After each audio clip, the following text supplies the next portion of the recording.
I'm back tonight for what I'm hoping is the last installment of our reading of The Ghost Theater by Matt Osman, which has been a very enjoyable read for me. Yeah,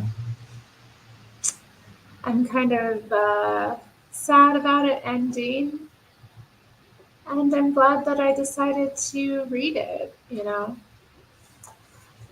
here with all of you, even though people have had mixed feelings about the book.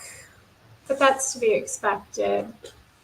It is off the beaten track for the type of thing I normally read. And this practice of reading to you all is new at the channel, but I've been enjoying it. Anyway, do I have any announcements getting started? I don't really think so. Yeah, I'm at a loss. I can't think of anything.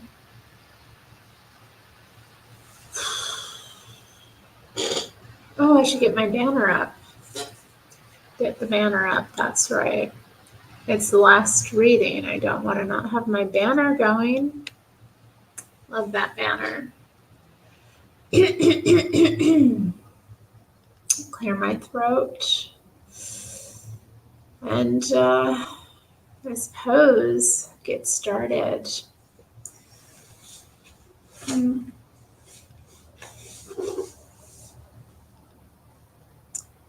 Chapter 44. No. Her voice was swallowed up. She could see what was about to happen. The boys would flow across the water in a mad rush to their new lands, driven on by none such as promises, and the mob at their back, and then knives and swords, guns even. Quiet men with a bird emblem on their shoulders, and 100 dead prentices staining the snow scarlet.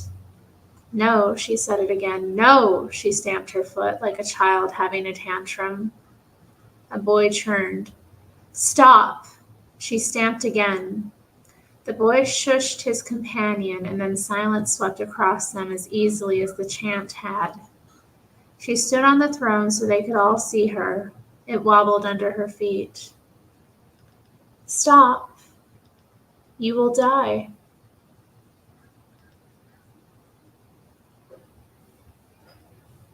It wasn't her voice that caught the crowd. It was her frailty. She lowered herself to her knees and kept the emotion from her voice. She was just delivering a message. I saw the queen last night, and she expects this. The noblemen expect this. They will be waiting, and you will die. Hello, Stacy. Welcome to the chat. Congrats on being first. The crowd exhaled, and none such stepped forward. We can't be killed. We are already dead. He dipped a finger in the paint of his red cross and smeared it across his face. The Ghost Theater can't die. Under his breath, he started the chant again. Take the city, take the city, take the city. It began to spread. We cannot die, and I'll prove it. He handed her his knife and tugged down his ruff to display a crescent of white throat. Try it. She took a step back. None such, no. I beg you, try it. He turned to the crowd. We cannot die on Saturnalia, and Saturnalia is forever. He turned back to her. Do it, they'll see. Back at the theater, there had been all manner of fake knives, blades that retracted into the pommel when a button was pressed, or daggers made of rubber. But she knew none such his own blade. She'd used it often enough. There was even a tree somewhere deep in the forest of the Midlands, where she'd used it to carve their names into an ancient oak. She carved their names into the oak. Y'all, don't be like Shay. Shay got herself involved with a pretty theater boy, and she was, you know, doing too much, carving his name into trees. A boy is supposed to carve your name into a tree. Like, what's wrong with her?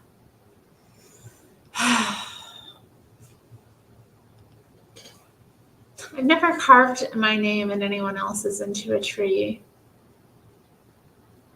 How interesting. I wonder if I ever shall. Or if anyone would carve my name into a tree.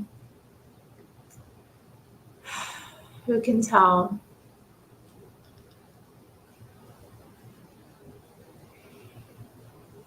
The boys milled and watched and pushed against the stage. The scene froze, and she found herself in the bird time of the murmuration. She could get up and walk around the boards. She could examine Nonsuch with his shirt pulled down, showing rib and pot belly, and one pale nipple. His expression was some indecipherable mix of laughter and something grittier. Desire, maybe? You have a scar from attempting to carve a tree. Oh dear, Stacy. So it's not a good idea. Really, Samuel? I have never carved mine and anyone else's name into a tree, nor do I think anyone has carved mine and theirs. I haven't really loved, I suppose. Good evening, Samuel. Good to see you.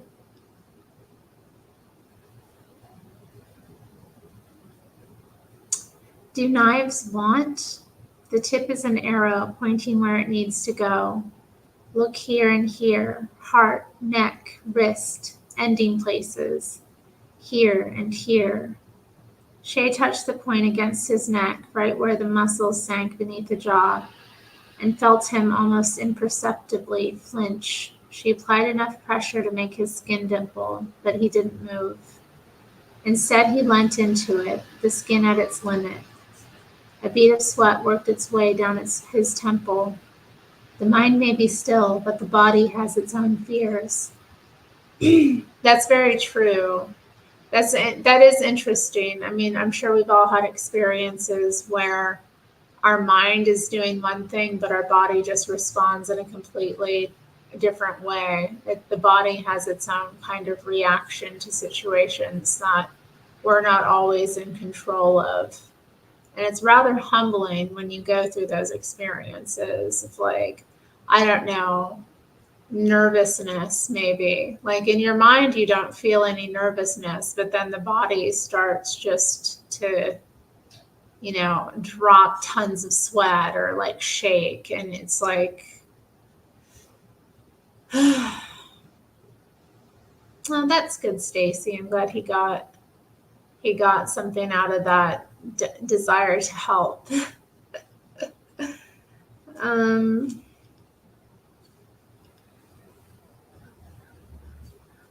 Okay. Quiet now. She couldn't shake the impression that the room was frozen, open mouths and not a breath of wind. That single sweat drop. Stage fright, she asked. A beat. His blood blew at the neck. Always. And then he was taking her hand away and she was letting him. And the look in his eye wasn't the triumph that she'd expected. He placed the knife to his neck and pushed carelessly until he bled a little, no more than a splash of color, and then said, "We cannot die." Silence, and then a cheer, a twist and a dribble of blood. "We cannot lose." His head pushed back as if it weren't him holding the knife, his voice echoing from the ceiling. "Take the city!" And they were up and gone like a single animal, scattering chairs and tables with a belly roar from somewhere deep in the crowd. Barefoot up and over broken brick, and then sliding along frozen ground with boys tumbling over and picked up, brandishing knives in the air like the sky was their enemy.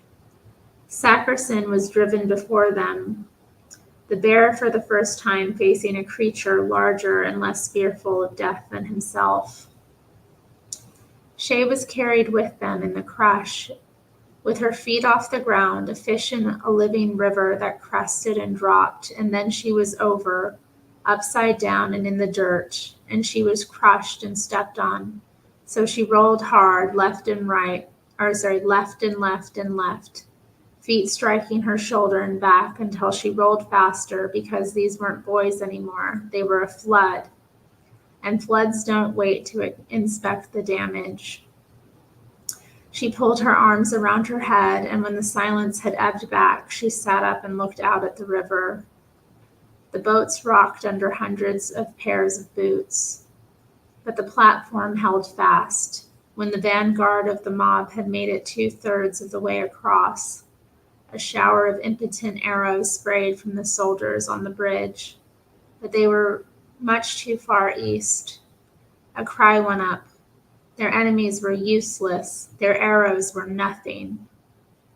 Nonesuch was at the front, and Shay saw his mouth moving, but the words were lost on the wind. The rocking of the boats and the press of bodies gave the mob a fearsome forward momentum. Shay imagined a Devana eye view of the front row of boys. White horses on the northern shore. How would it be met? Swords, arrows, muskets, men and dogs. But the noise stayed joyous. She climbed onto a low roof to watch the first wave hit. Empty shore and empty boats. Boys swarmed the wharves like rats and met no resistance. Shay scanned the skyline for raised bows or cauldrons, but it was just chimneys and birds. In fact, doors stood open in the riverside properties. It took a few minutes, but London swallowed up the crowd as it swallowed everything. Shay waited for noise of disaster, but none came. So she brushed herself down and followed the path the boys had taken. Once she'd finally picked her way across the platform of boats, she found herself in a city as quiet as a Sunday. How interesting. Hi, Nana. Hi, Chris. Chris coming back to moderate the chat. Thanks, Chris. Glad you could be here.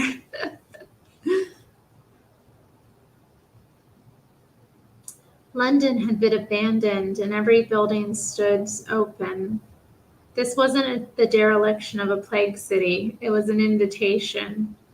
Shay walked up St. Andrew's Hill where she could see through the open doors into the dining rooms of merchants' houses. In each one was a table. In each one a table was set for dinner. She chose a house at random, a 3-story with a cloth shop at street level. The floor rushes were askew where someone had dragged something heavy out into the street. But the furniture was where you'd expect it, and a meal was laid out in the dining room. Coney and oysters and a bread pudding with dates. She touched the coney. It was stone cold, and there was a film on the soup. She worked it through in her mind. They'd cooked a meal, laid it out, and then fled with their valuables, an empty nest. It was a trap, obviously, but how had they known that the boys were coming, especially once the river was impassable? She sniffed at the wine, but it smelled fine. Last night echoed off empty walls. She will stop the river. He will cross the river. Who had said that? Her? The wind? Whoever it was, Elizabeth had been listening.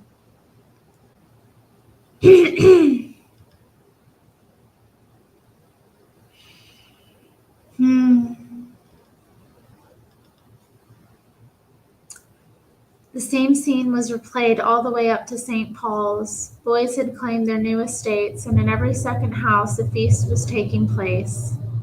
Lads tucked wall hangings into their smocks as impromptu servettes, and carved roast beef with broadswords. They saw wine drunk like water. She saw wine drunk like water. On Paternoster Row, Paternoster, that would be Father Night. Interesting. Our night father, Paternoster. 2 boys, no more than 12, had pulled a dining table out into the street and were arguing about the cutlery. A yard-long roast trout was laid out in front of them. "Join us, Sparrow," they said in unison. "Eat." It was unnerving to sit on such a richly embroidered chair in the middle of the street. She crumbled a bread roll for the sparrows as one of the boys served the fish. "Where are the owners?" she asked. "Run away," said one boy through a mouthful of chestnuts. People still driving like mad, even though it's 7:30 almost. Calm down out there.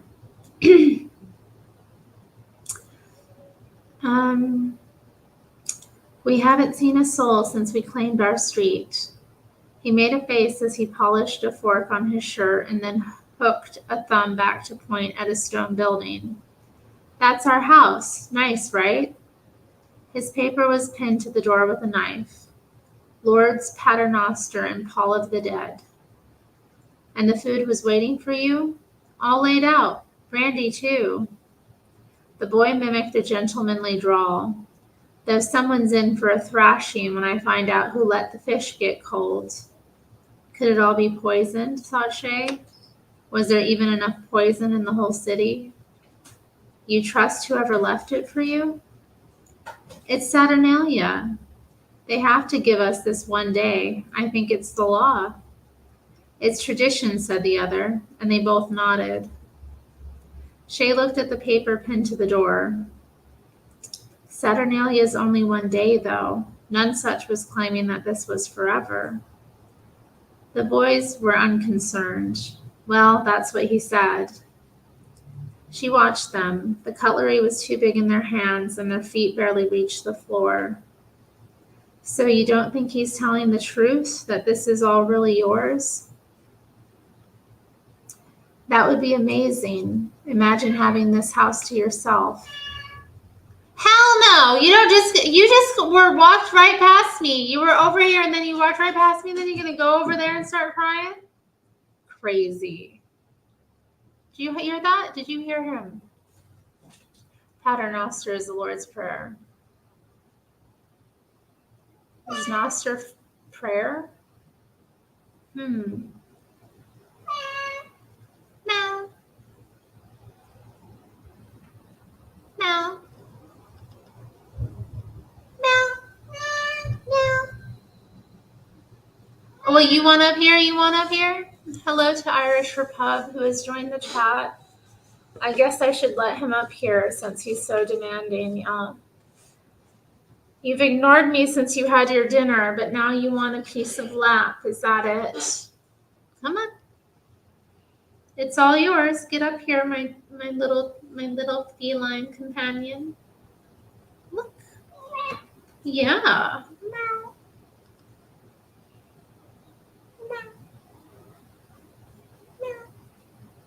Are you loud?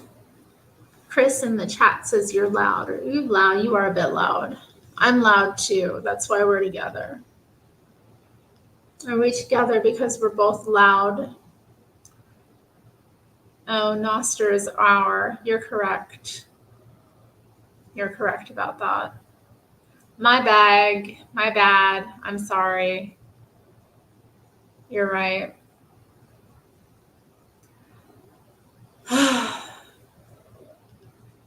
Yeah, we are perfect. We do. We go together. Learn some new a day. A day. Or, yeah, think you know something that you don't really know. You forgot. At least I remembered Potter, though, right, guys? I didn't forget what that meant.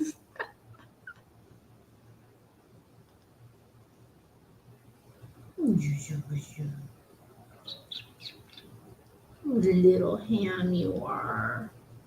You're a little ham, aren't you?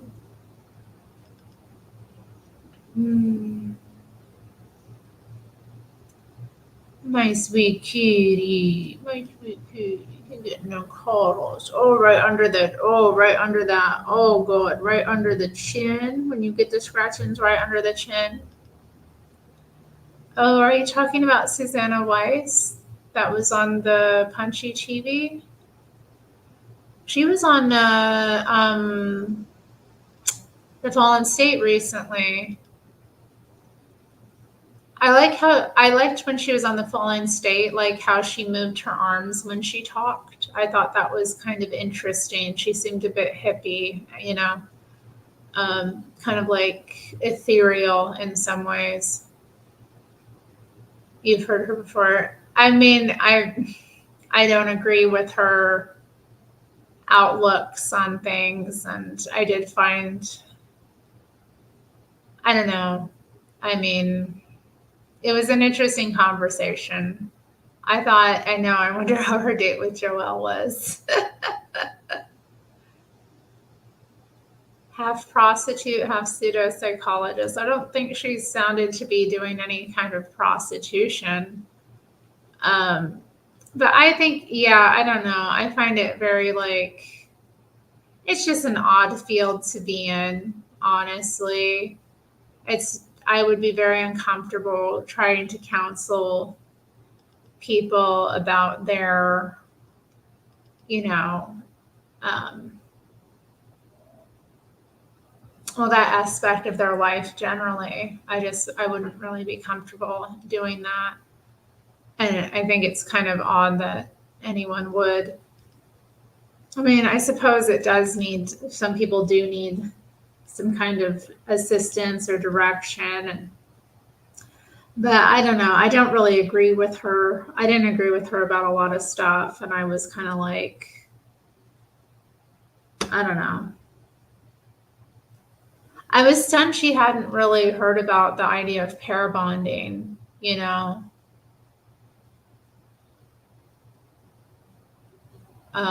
when it comes to like, I mean, it seems like that's talked about a lot. And I just see it naturally from observing people over the years. And I find the people who are more promiscuous just they don't bond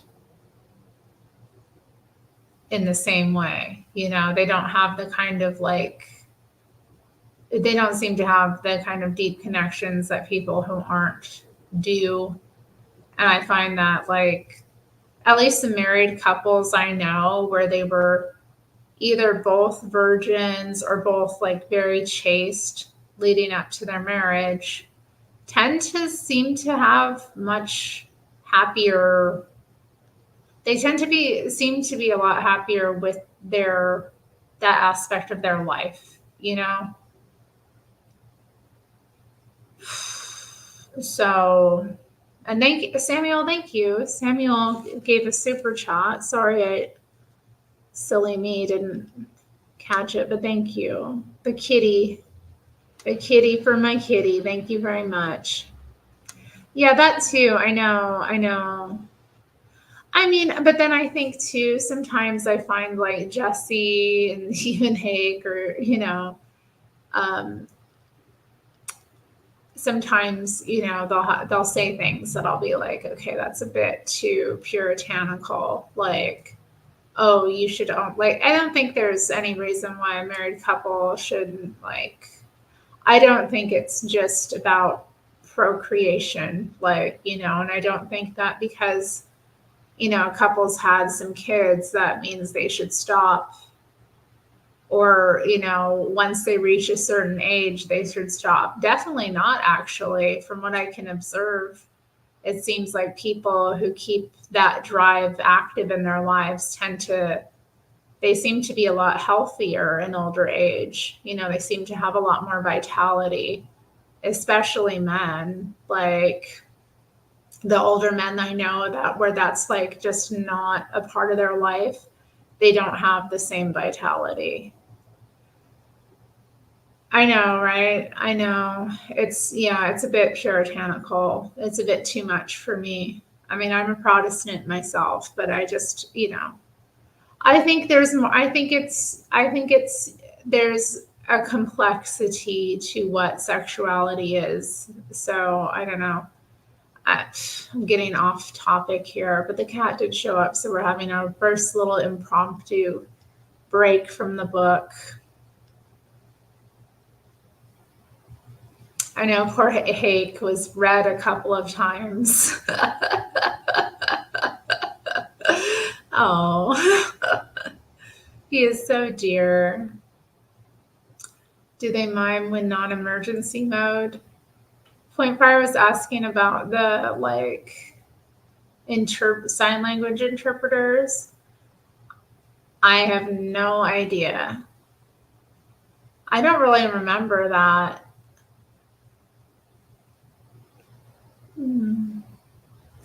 But I just, yeah, I don't know. I find the way these things are talked about really awkward, and like the idea of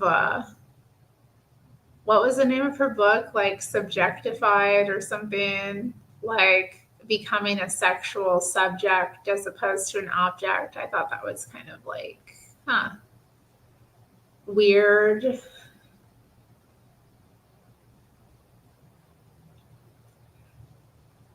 Well, anyway, I mean, what can you say, really?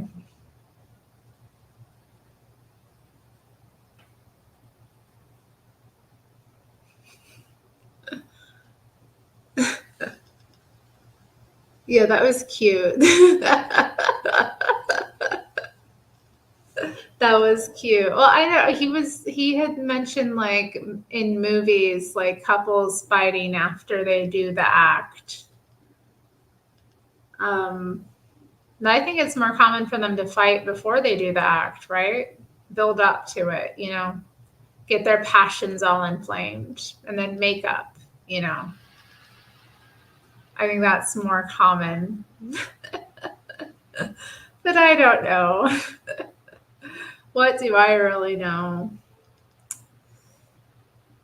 I don't know. I thought about calling in, but I just had too much work to get through today. I'm surprised I got as far as I did. I worked till almost 5:20, and I was like, okay, I'm done. But yeah,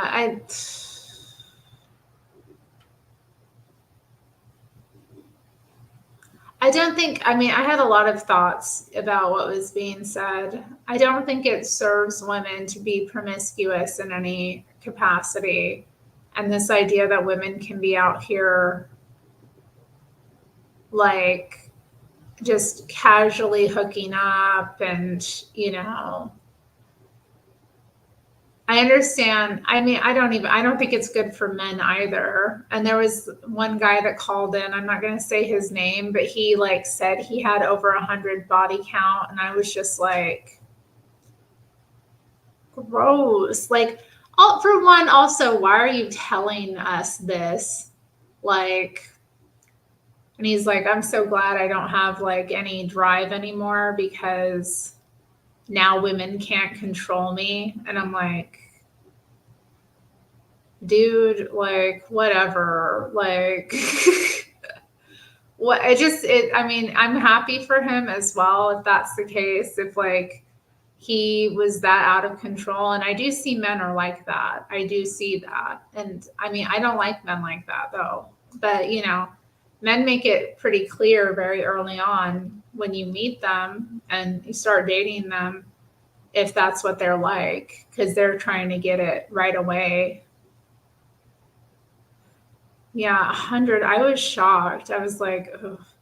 I don't think you always hear people talking about women's body count, but a man with when I hear a man has a body count like that, I'm just repulsed. It's so gross. It's like you were just given your D away to anyone. Really, okay, you were just putting your D in anything.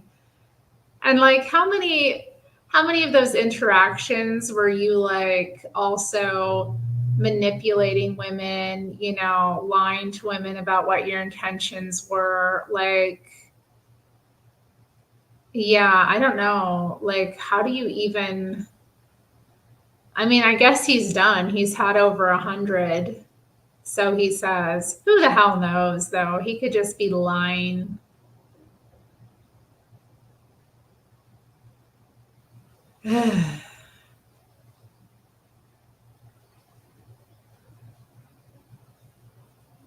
I mean, I don't know. Like, and I talk to people too, and they're just like, they think it's totally natural to be constantly hooking up. And I just, it's not ever been my reality.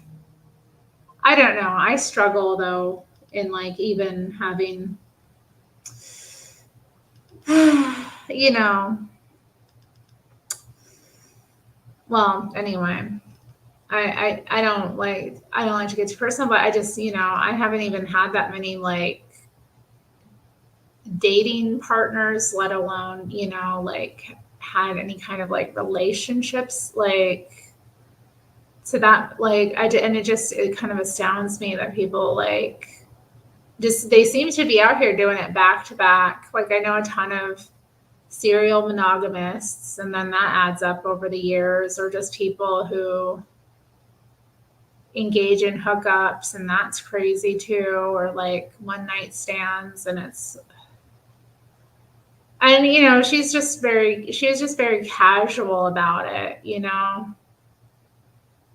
very casual about it, not really dissecting like why that might not be good for someone. And she just had that attitude of like, as long as you feel safe in the interaction, like safe and empowered, then it's okay. Like, and that's just stupid as well, because like how you feel about something doesn't necessarily make that interaction good, because there's like a big difference between how we feel and what's actually good for us, you know. And I think about that with like God's kind of standard for, love and marriage, and why it's so I just think that kind of activity belongs in marriage, That's just, and I think it's because that's what's best for us, you know. If it's too free out there, like, and that's the other thing about it too, like women are totally devaluing themselves by being so easily available. You know what I mean? Like, and also like it also makes it difficult, like in the dating market, because like if you don't want to do something, or if let's even get in here, like what kind of acts are people doing nowadays that are considered to be totally normal, which aren't normal, So if you don't want to do something like that, you get labeled, and you there's all these messages out here that like, oh well, other, people just have a right to have whatever they want.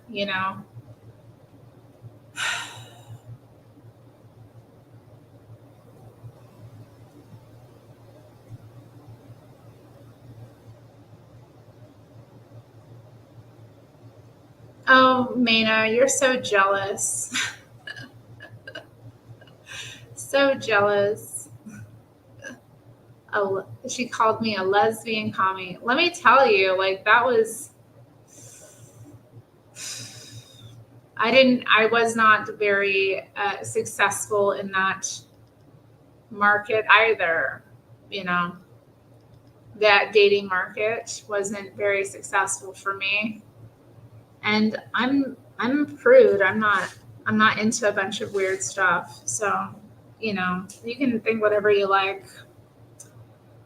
Yeah, I know that's the thing too. Yeah, it undercuts your values undercut. So it's like even if you may not put out, but like a guy knows that he can like very easily, at least in this market, if and most of them are wanting that, honestly. most of them are wanting to do it. They're not wanting to like get to know you and get married. They want to just have the S word, you know?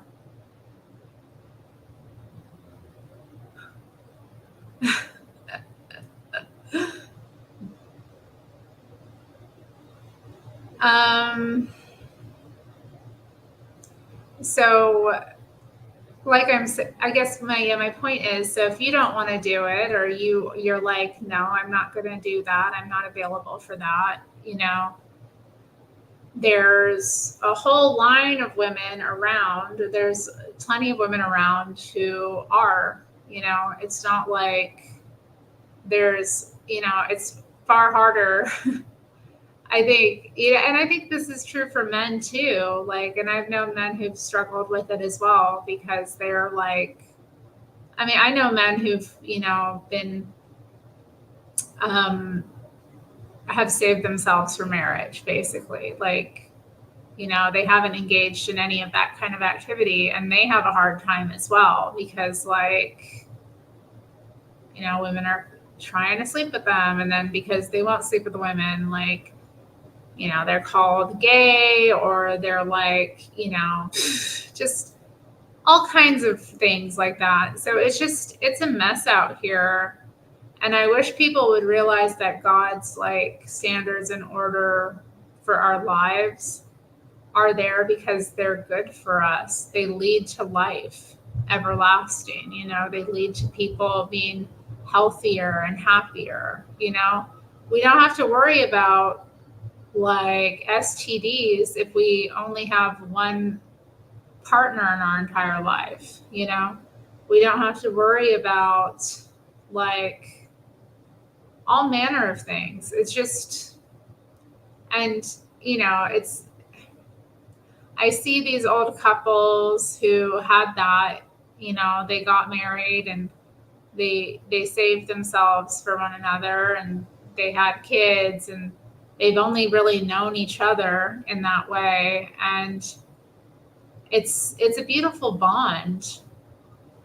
And, now it's just like you can have it with anyone for like as short a period of time as they want. And it's, I don't know. And it's not just like people on the fringes of society who are living that way. It's like a lot of people. So I don't know. I find it sad. And I find it sad when women get all into it and act like it's about empowerment. And it's really not. I mean, there's a place for teaching women about their bodies and, how to make the most out of like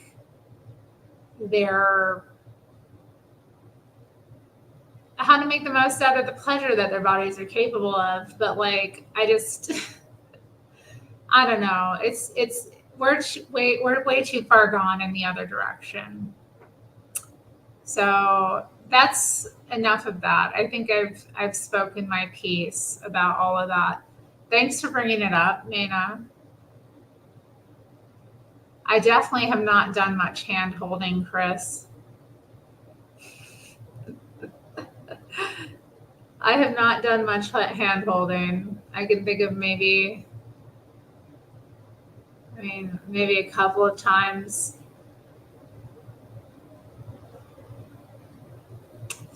Alas.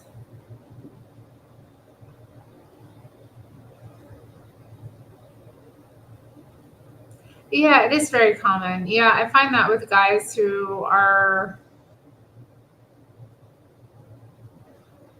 I find that with guys who are trying to be chaste, or who are, saving themselves for marriage. It's very common that like women just react like that.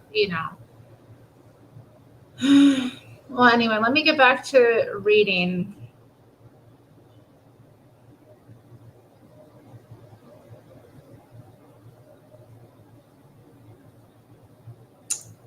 Okay, so I'll start again. So you don't think he's telling the truth, that this is all really yours?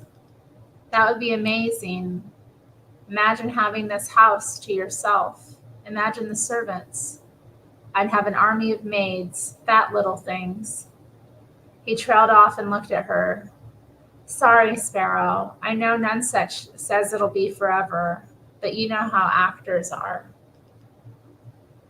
The boys nodded seriously. Oh wait, oops, I missed the line. She picked at her trout and then said, Listen, you know who I am, right? The boys nodded seriously. Promise me you'll be out of here by midnight. If you can't get to your parents' house, then sleep on a rooftop. There's a good one on the corner of Ivy Lane. She didn't think they'd recognize the danger they were in. This was a game to them. They will make someone pay for this, understand? Make sure it's not you. She walked north past open doorway after open doorway. Apprentices went visiting from house to house, and children sat outside their new estates like homeowners at the Lord Mayor's procession. Go home, she called out to them as she passed, but they waved and called back happily. A boy trundled a burning cartwheel down the center of the street and then bowed ceremoniously to Shay. Two younger boys slashed wildly at wall hangings with the punctiliousness.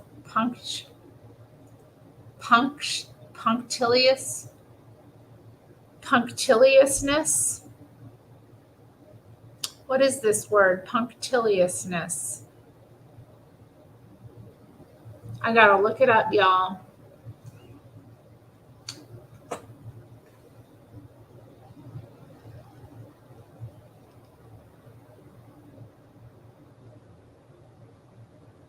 That's so true, Irish Repub. That's so true. They talk out of both sides of their mouth, don't they? They act like it's a spiritual thing, and then they completely like take God and like reverence out of it. It's so insane. Well, anyone can be deceived, you know? And I'm sure we've all been deceived about something. But we can move on and choose not to be and just abide in truth, you know?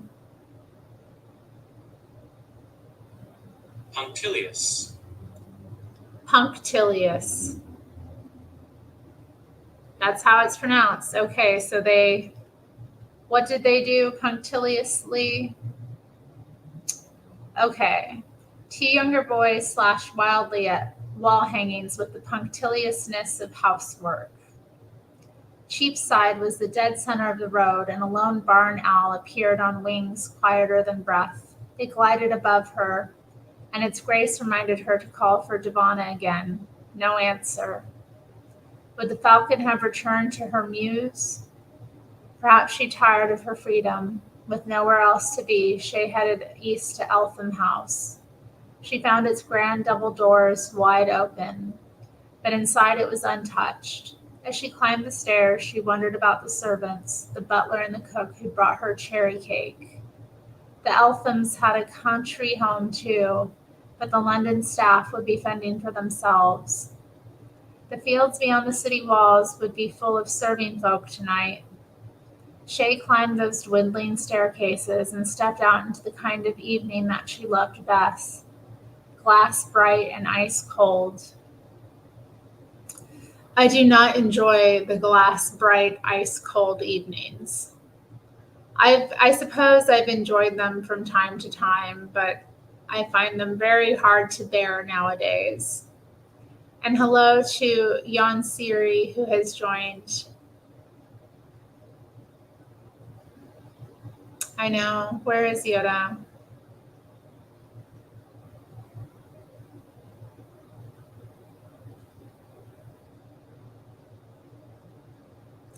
I mean, we can't really look back. We can only look forward in life, you know, and so that's just how the devil gets you, right? Gets you to like think about your past mistakes or times you were deceived or whatever, you know, and then uses it to accuse you. Look at you, you know, trying to make you feel bad about yourself, you know, when it wasn't ever really you anyway.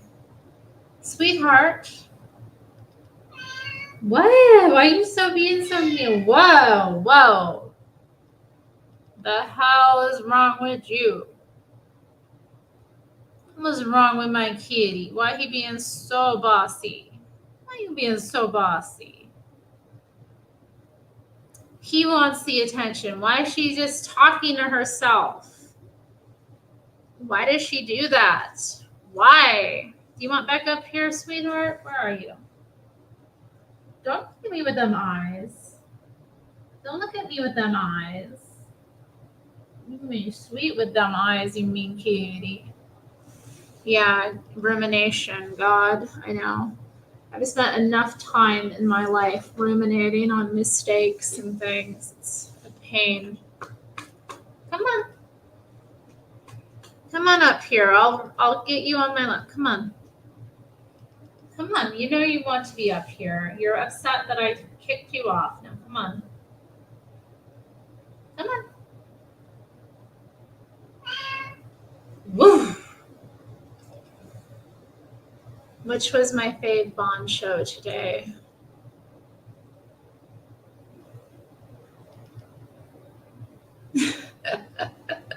Samuel with another cat donation. Thank you, Samuel. So generous. Thank you. Nero thanks you as well, honey. What was my favorite Bond show today?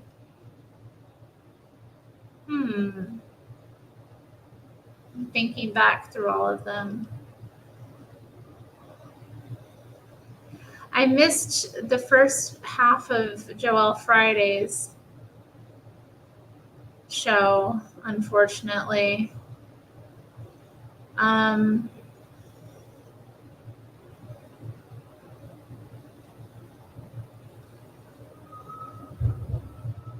Yeah, I don't know. I don't know what my favorite show today was. It might have been The American Anchor Baby, I think. I liked the calls on the Anchor Baby show today, especially. But I'm not sure. Chris. We were talking about that episode. We were dissecting the Punchy TV episode earlier. Oh, the Hake Report was. I love the Hake Report every day. It's my favorite thing every day. No, Mark did not call. Mark did not call. So sad. No Mark. I don't know. Will he call again, or is he like totally over Hake? That call was insane last week. I watched it, again because it was so crazy.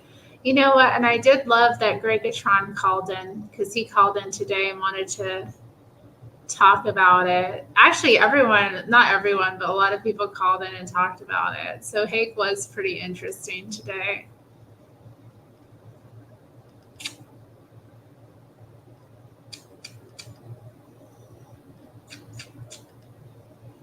What a good kitty. You hope he forgives Hake. I hope so too. Crazy.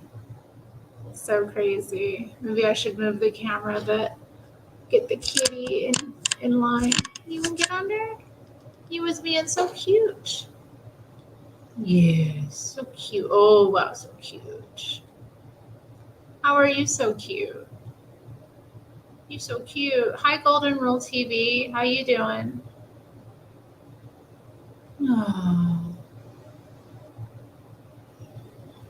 I don't know. He clearly feels slighted.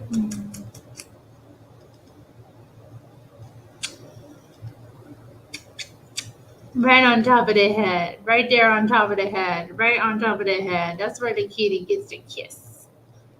That's where the kitty gets a kiss. I love you. You pretty boy.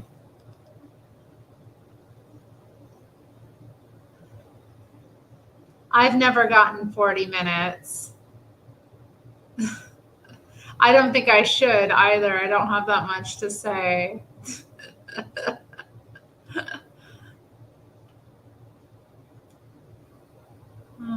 Okay.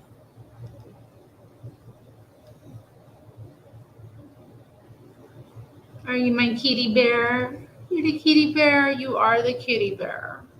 There is no other kitty bear out there. This kitty bear. Look at them big paws. Them big paws. Wow. All right, we've been stuck at this page for a while, guys. I want to get through it. I do want to get through this book tonight. Okay, so let's see. The muse sat like a miniature palace in the corner of the roof, and she moved noisily enough that Devana would hear her approach if she were home. At first glance, the muse was empty, but Shay caught a glimmer of light. Shay put head and shoulders inside. Devana was hunched at the far end up against the wall. She perched in the deepest shadow. The glimmer was her one open eye, a black gem on black cloth. The hot gloves still hung there, and Shay put them on. She extended a hand, no movement. She tried to call, and Devana shrunk deeper into the gloom. Shay moved back and switched to a sparrow chirrup, something old and unthreatening. There were long moments of silence, and then Devana sidestepped with difficulty along the perch. She looked wretched. A patch of feathers was burnt away around her right eye, and the socket itself was just a dark absence. A slick of oil smeared her breast, and one foot dragged uselessly behind the other. She hopped nearer. The wing and foot both looked broken. The Jagger's arrows or trussels? Oh, poor Devana, the sweet bird. I've been wondering about Devana. I'm glad that she found her. Hey, my beauty. Shay put her hand up as close as she could get, but Devana didn't move. All right, I'm going to pick you up just this once. It doesn't mean anything. She placed her bare hand around the bird's body, and Devana gave a trill, a thin noise that Shay had never heard from her before. She peeled her from the perch, and that ruined right leg hung down. Oh, poor baby. She has a broken arm and a broken leg. This poor bird. Hello, Wolf Den. Sup? We're reading our story.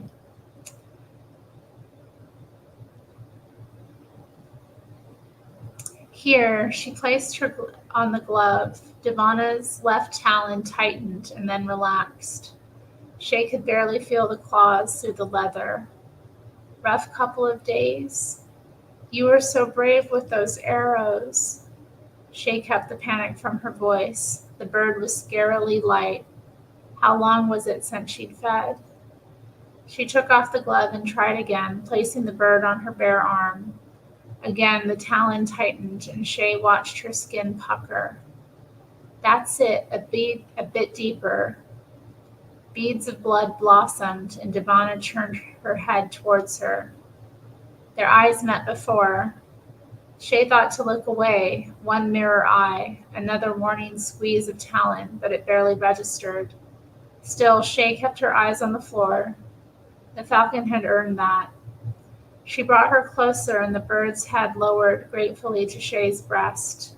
The last remnants of luminous paint clung to the bridge of her beak, and her crown was a wasteland of bird feather shafts. Good girl. Would you want your hood on? I have it here. With her free hand, she pulled the hood from her pocket. Devana cocked her head while it rested on Shay's chest. One black non-eye was set amid blunt stubble. So her eye is ruined, this poor dear bird. Oh, this poor dear bird. It's horrible to imagine. A broken leg, a broken wing, and then one eye out. And burnt feathers. I wonder, she's just been through it. And she's been such a sweet bird. She followed her all through the country. My heart, y'all, my heart. She eased the hood on, and the lilac leather was an affront to the scuffed oil and black patches of the plumage. Ivana gave the same strange trill and lifted her wings behind her. The feathers on her right wing were torn back to the bone. Oh, God. A flash of pink, like uncooked meat. She flourished her wings one more time and then pulled them tightly around herself. Bye, Nini. That wing needed setting, and Shay couldn't do it here. She would need tools and candle wax. She fastened her bassoon up halfway, cradling Ivana into the warmth of her body. A chirrup won a reply, something lower than sound, fluttering against her skin. In the street below, boys sang drunkenly, and there was something sad about it, an end-of-night sound. She talked to the bird. What do you think, girl? Is there any way that this doesn't end badly? She would find food and wax for Ivana, and then she'd try to make the boys leave. This empty nest city could only be a trap. She tried to think the way that Elizabeth might. The boys were scattered and sated because they'd met no resistance. That would have been her idea. Her advisors would have wanted to meet force with force. Fighting felt inevitable only because it was what men always chose. So the queen had prevailed for now. But Shay didn't need the cards to know that the Swifts would be here sooner than later. Where, though?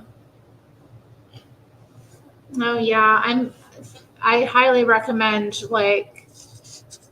checking out thrift stores for your books, finding books. It's definitely a great place to go. You'd be amazed. I've found so many first edition treasures, out of print stuff. Well,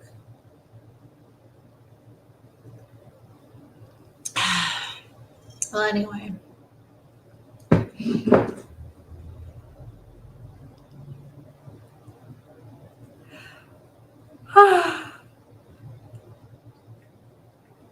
Ivana was fragile against her chest, so Shay kept away from the roofs. She walked south towards the river and found only a scattering of boats remained on the Thames. She walked east to the city wall. As she predicted, makeshift camps had sprung up in the farmland. Lamps were on everywhere, and servants stood guard over carts full of possessions.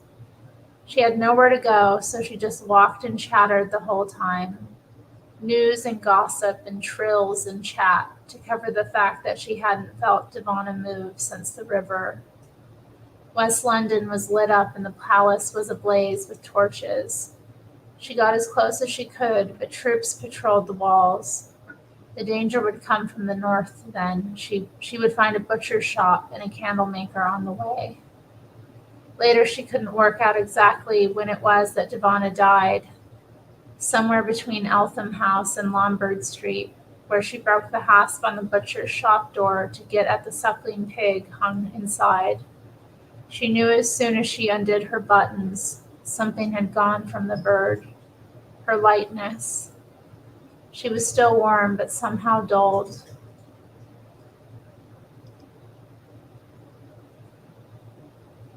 Ivana, the beautiful bird. She tried to save her, but she couldn't. Y'all, it's sad. This book is sad. Suede has a song called Dead Bird. It's interesting. It's on their Blue Hour album, which I think is one of my favorites. When did it come out? 2017, I think. There's a lot of sounds of nature and even I think some of Brett's kids. He recorded him and his son going to dig up this dead bird that they found. They buried it and they were going to dig it up later to see the bones. Interesting. So yeah, there's this song. Today I saw a dead bird. Well, anyway, so it just came to mind as I'm reading this, like that this bird died. Shay rocked the body a little tighter and then headed back the way they'd come. Rain began to fall. She escaped to the emptiness of the rooftops. Enough of boys and their clamor. She walked across huddled houses, relishing the still, icy air, and let the moon guide her northwards until a noise brought her to a halt, a soft stamping like far-off thunder. It happened twice more, so she crouched behind a turret to scan the area. Dead chimneys stood cold against the stars, and the weather vanes were all in agreement. Cripplegate lay to the north, and the sound could have come from there.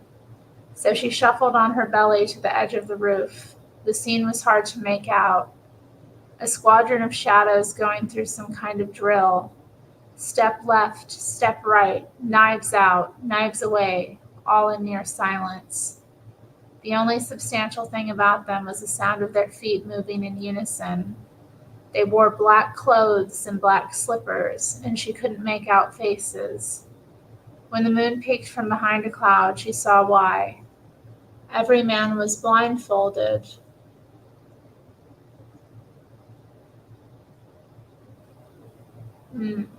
Yes, I like thrift stores in general. I haven't been thrifting in a while.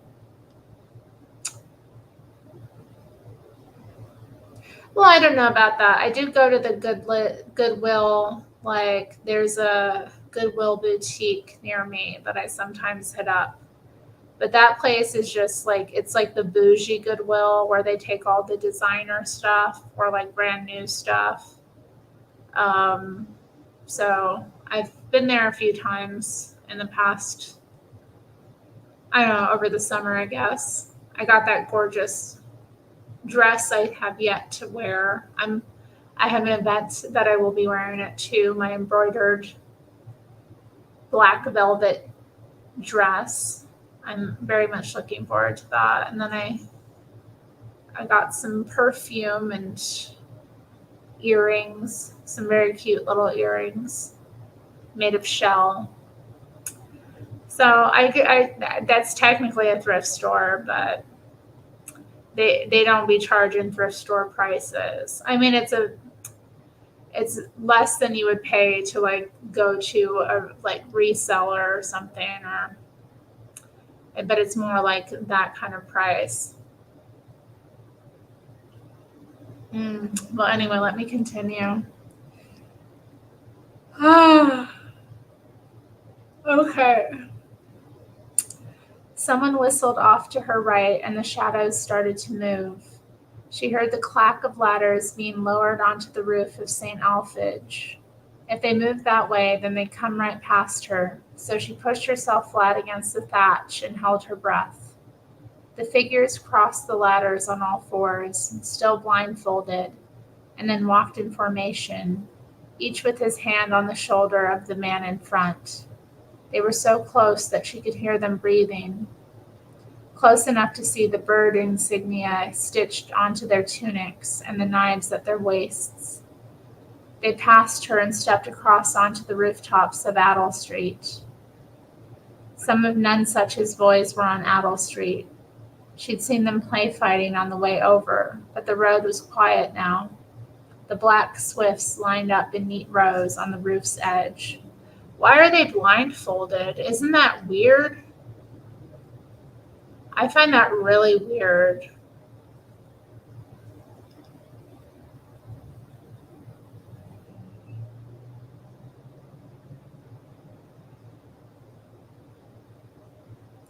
It happened fearsomely fast. Ropes were thrown around the chimney. A captain touched shoulders, and 8 men removed their blindfolds. They scaled the walls in one swinging movement, black rope and soft shoes. Down soundlessly, and then noises from below, shouts of alarm, heavy objects hitting hard surfaces, and then an ominous quiet. The men were back on the roof in moments, getting their breath back and retying one another's blindfolds. They were Elizabeth's men, all right. The Swifts were a tool, a knife. Shay once saw a man stabbed on Cheapside. The blade slipped in and out with the man still talking, and then he touched his back, and his hand came away red. A second later, he was dying, on his knees, coughing up blood. How well could the men see in this half-light? The blindfolds would give them an edge that might be all they needed. While she calculated, a whispered command rang across the rooftop, and the Swifts began to head south. What to do?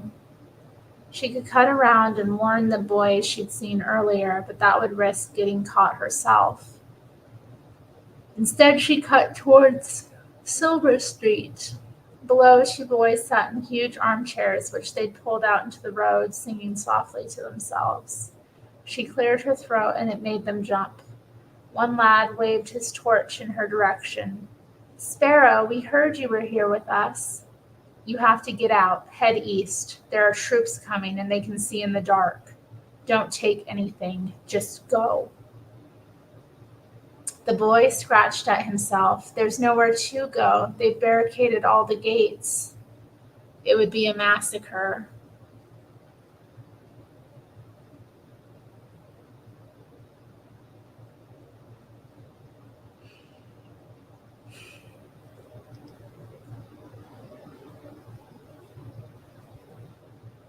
Oh, interesting, Irish Repub. Wow.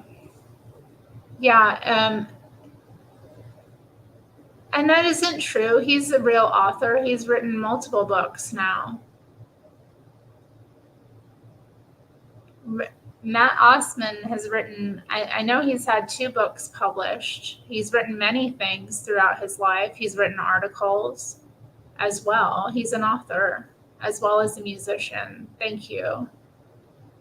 And his brother is a very famous journalist as well. His brother is more famous than he is, which is astounding to me.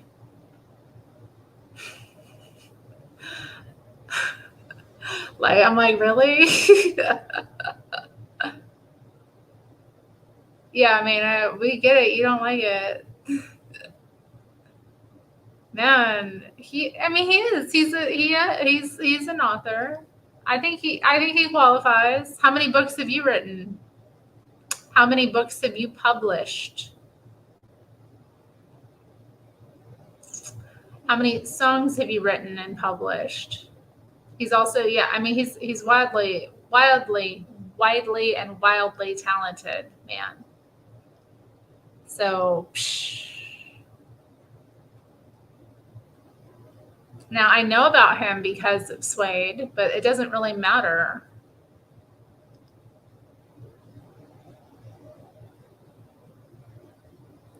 It would be a massacre. Go south then, get to the river, and then cross to Southwark. She couldn't convey the urgency to them. Hundreds will die. Don't be among them. It infuriated her. At this rate, it would take hours to convince all of Nonesuch's boys to leave. She needed to find an escape route. Do either of you know Alouette? Flanders girl, face like a mule? Shay nodded. That's her. Have you any idea where I might find her? You should try St. Paul's. All the foreigners have shut themselves away in there. The boys started to pack up their booty, but still seemed reluctant to leave. Shay calculated. St. Paul's was only 3 streets away, so it might be quicker at ground level. The roads were quiet. Boys had retreated inside, and fires blazed in grates. Broken glass piled up in the streets, and her feet were soon sticky with wine. From outside, the church sounded like a party. The towering front doors had been thrown open, and the air steamed in the lantern light of the entrance. Shay slipped inside. The path through the church, St. Paul's Walk, was the city's crossroads, and it was here that rumors bloomed and deals were done. Fashions started and affairs ended. But she had never seen it like this. At one end, boys jousted, riding on shoulders as they ran at one another with curtain poles and staffs.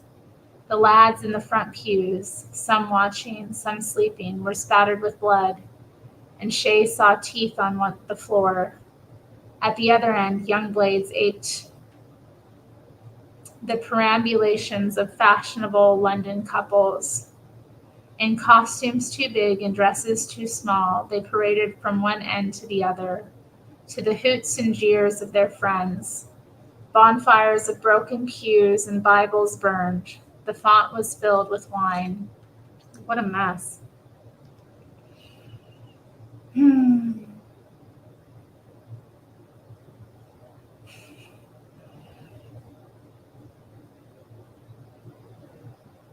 Yeah, it is a bit like that, Mina. It is a bit like some underground London heroin thing. Yeah, that is a bit like Suede. I don't think they were really heroin addicts. I don't know. Actually, Brett did have a problem with heroin and crack, apparently. He admitted that he did have a problem for some years. In the 90s, he did have a bit of a drugs problem.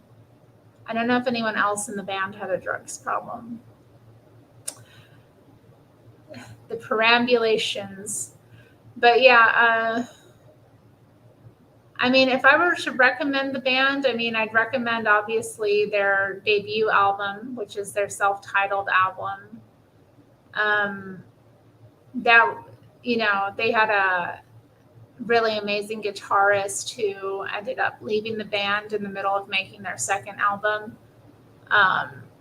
So it's just good to hear kind of his composition and kind of their, I think, history as a band. So I really like that album. I would also recommend, well, like I said, The Blue Hour is a favorite. Their last album, which is Auto Fiction, was pretty good as well. Like really rockin' and I don't know, interesting.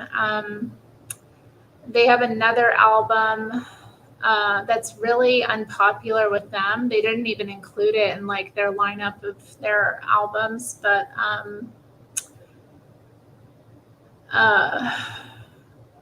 A New Morning is really, like, to me, very personal, very intimate album. It's kind of like cheesy. I mean, they make music for girls, though, you know, I would say you have to kind of be willing to like listen to these kind of pretty boys play songs. They do have a song called Heroin. Yeah, it's on their second album. But like if I were to recommend, like you've never heard them, definitely listen to their debut album. You have to, it's a must listen, you know.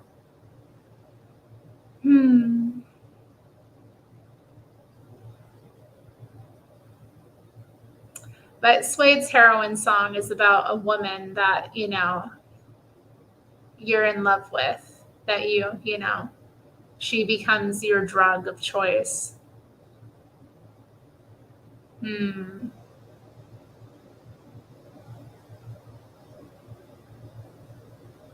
Yeah, I mean, and they kind of talked about that. I remember in an interview I read about them, they were like, yeah, we're a girls band and we have no problem with that. You know, you know, he's like, women have more style, they have more taste, you know, like we want to be a girls band. It means we're more like interesting. So I was like, all right. I mean, there were a lot of guys when I went to see them live, though, you know, and I got chatting with a cute married couple, and the guy was a fan, you know. The wife, I mean, she'd heard of them, but she wasn't a fan. Like, he was a fan, and he was like really stoked to see them. And so, I mean, he was European, though, as well. They were an interesting couple. He was from Eastern Europe. I couldn't really make out where. It is not pathetic to make music for women. I mean, who would you rather have as your fans? You want a bunch of gross, hairy, big, stinky men in your audience? Or do you want a bunch of beautiful women? looking at you, singing your songs back to you. I mean, come on. You want a bunch of guys in your audience? Sounds kind of gay. All right, let's continue. Sounds lovely. And yeah, the women in the sweaters are beautiful as well. Like, just all these, like, well, fellow fans. Y'all stop. I gotta get back to my book. Okay. 2 steps inside, and there was a sight that made her heart sing. Trestle and Alouette and Blank with their heads almost touching over some document. In better times, it would have been a script with Alouette describing the way the lights would play, Blank working the fingerings on his trumpet, and Trestle sketching. Instead, all 3 faces were drawn tight with worry. Even with time so short, Shay stopped to watch them for a moment. Her friends. Oh, thank God! Trestle squeezed her so tightly that she couldn't see his face. He breathed out hard into her skin and then held her by the shoulders. They dumped me by the gate last night, but I couldn't get across the river. I've been scouring the city for you. He looked into her eyes. I was hoping I could follow Devana to you, but there's been no sign of her. Is she... All Shay could do was shake her head, and Trestle's joy fell away. Oh, Shay. But then there were more embraces, Alouette and Blank and Trestle talking over each other, the show and the ships, the boys in the river. The 3 of them were guarding a huddle of families who took up 5 rows of pews near the back. Quiet, serious people, all dressed in black. 3 generations who held hands and prayed together. From Flanders. They're Alouette's people, said Trestle. Alouette walked the whole community out to Bishopsgate, but soldiers sent them back. We thought that here they would be safest until daybreak. Shay had almost forgotten what she'd come for. Nowhere in the city is safe. They're coming over the roofs. Hundreds of them. They can see in the dark, and they're as quiet as mice. Alouette glared at her. Really, Alouette, it's not magic.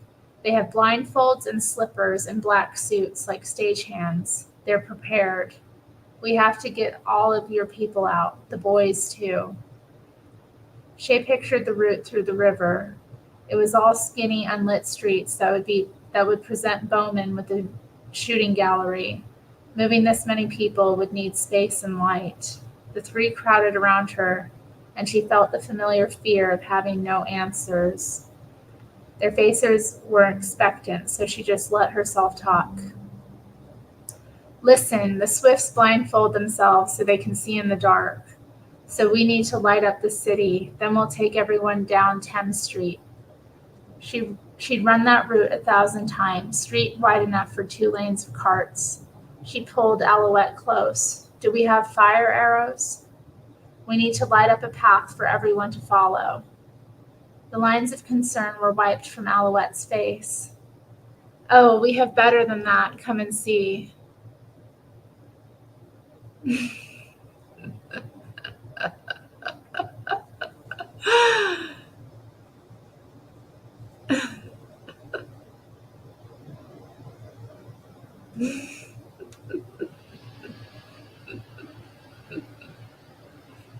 Terry's heterosexuality really shines through with her descriptions. Interesting. I disagree. Men like terrible music. You're incorrect.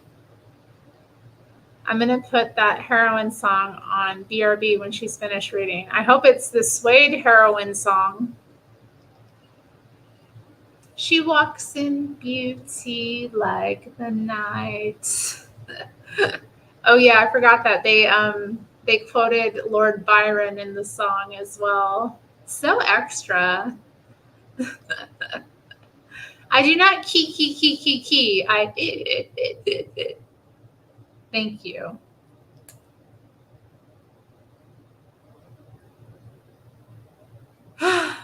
Anyway. She pulled Shay into a corner of the nave where wooden boxes were stacked. The lids were already unfastened, and Alouette opened the nearest. Tubular rockets were wrapped in straw, and paper-wrapped cones peaked in a twist of wick. The tray underneath was filled to the brim with rough green spirals that smelled of sulfur and lilacs. Are those fireworks? All of them? There were maybe 30 boxes. Alouette couldn't keep from grinning. It was supposed to be Evans's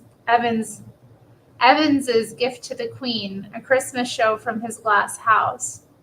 It took me 6 months to make them all, so there was no way I was leaving them in the workshop. Shay pictured a path of white fire leading from St. Paul's to the river. Do we have enough to light all the way to the Thames? Easily, but what do we do when we get there? They broke up the platform and boatloads of soldiers are patrolling. We can't get across? She'd given no thought to what they'd do once they got to the Thames. To her, the river was safety. I think that we can. Blank had joined them. The bridge. Alouette frowned. There are more archers on the bridge than here. It would be a bloodbath. Not if we go underneath. Blank pulled them in closer. You know the metal rings on every bridge support? He looked around the blank expressions.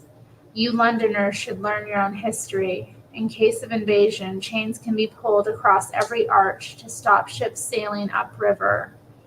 If we were to tie boat ropes across, it'd be like a bridge across the surface of the Thames. Shay pictured the froth and violence of the rapids and shivered. And how do we get from arch to arch to tie them off? For that you would need an expert swimmer. Blank executed a bow. At your service. I imagine him. They waited somehow. Shay was in charge. All right, you get the ropes and I'll lead the boys. Alouette can set off the fireworks. She saw a quick glance between Trestle and Alouette. What? Trestle took her hand. The Flanders crowd won't follow you. They're frightened of me. God knows what they'd think of you. Alouette has to go with them. I can set off the fireworks. Our beloved Shay has now found herself the leader of this. I mean, is this right? This is terrible. They have a woman leading the country, and now they have, Shay leading them? What's going to happen? All this matriarchy, is it going to be good? Let's see what happens, y'all. He'd be lit up and exposed in the midst of a battle. She dared not ask it of him, but he was already stuffing handfuls of rockets into his jacket. Give me 5 minutes to get up onto the roof, and I'll start to light a route south. They embraced again, and the soft bundle of Devana pressed against her breast. Trestle was gone before she could say thank you. In the nave, a fencing match had broken out. One huge boy took on 2 girls in a duel that flowed back and forth along the aisle. Money lay in piles on the floor. Boys were betting with the loot from their new homes. Candlesticks, spices, tapestries. Getting their attention wouldn't be easy. Shay looked for a good spot. An unlit gallery ran around 2/3 of the nave, and the walls looked easy enough to climb. The crowd ignored her as she started up the sides. She shimmied up moldings and statues and scuffed her hands on walls icy to the touch. Up and out, pulling herself onto the second floor. The gallery was dark, and the warmth of 500 boys had barely touched it. She crouched like a gargoyle and tried a hawk call. The sound made her instantly blazingly lonely, but it stilled the church. Faces turned her way, a sky full of pale moons. Her stage voice. The Black Swifts are on their way, hundreds of them. They've already slaughtered everyone between here and the gate. You'll be next. So we leave now.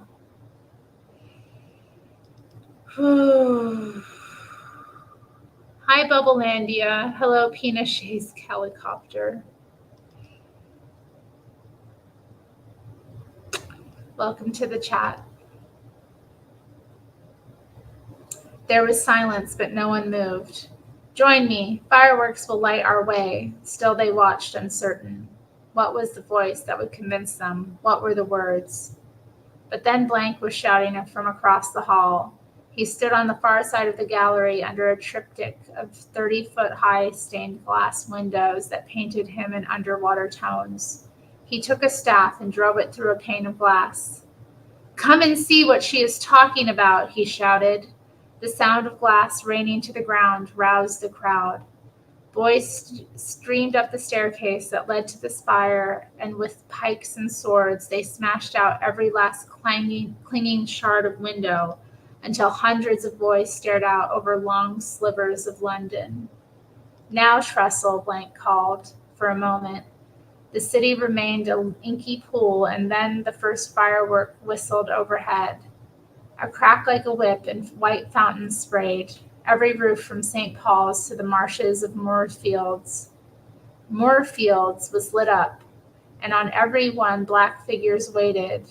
The glare faded too quickly to see whether there was any end to them. Whistle, crack and crack, red fire and then white. The fireworks framed the Swifts from two directions and in two lights. The men were moving, making for the edges of the roofs, a frozen ant swarm.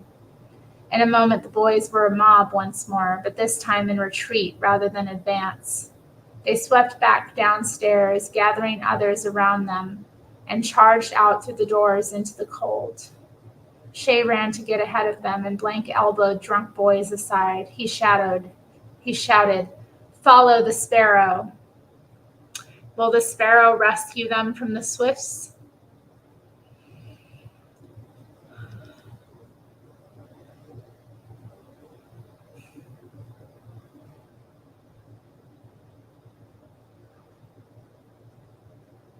What are you talking about, Samuel?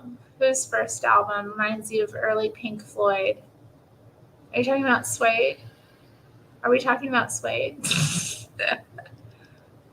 It is a bit, yeah, you know what? It is a bit, what's the word?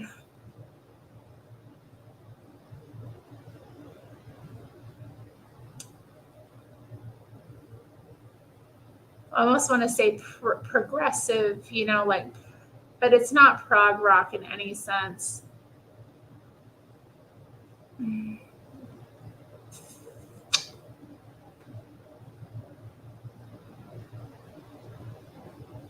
But yeah, I agree. It's definitely for girls. It's girl music for girls, and certain boys, certain boys too, but mainly girls.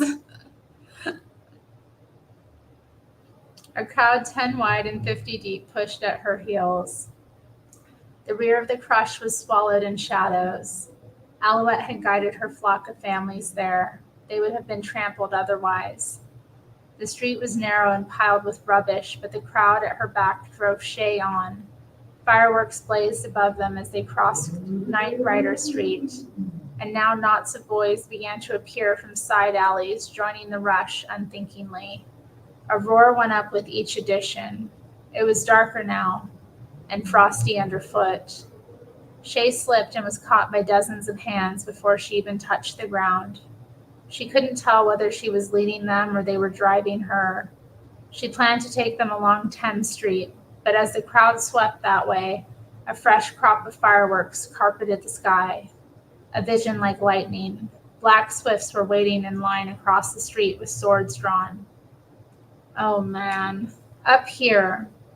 A shed made an easy step up onto a low roof, and then it was just a yard's jump to St. Peter's Church.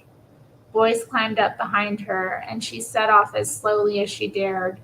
She knew every roof from here to the bridge, and she could pick a path as easily as her father did through the marsh.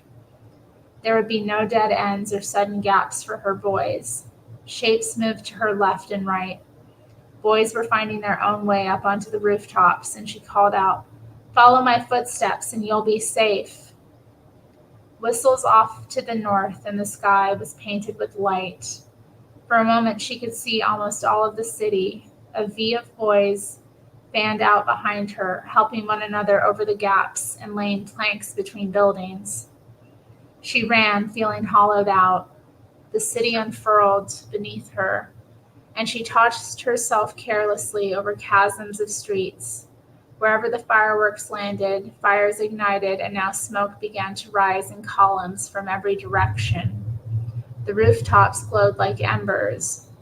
Rockets came in rapid bursts, and then in minutes the city was a black sea dotted with fiery islands. The true shape of London emerged. Roads were looming black trenches, churches threw long shadows, and she could see to the river. All around her, boys scrambled dazed onto the rooftops. Movement to her right, fighting was scattered across the turreted roof of Lairbear.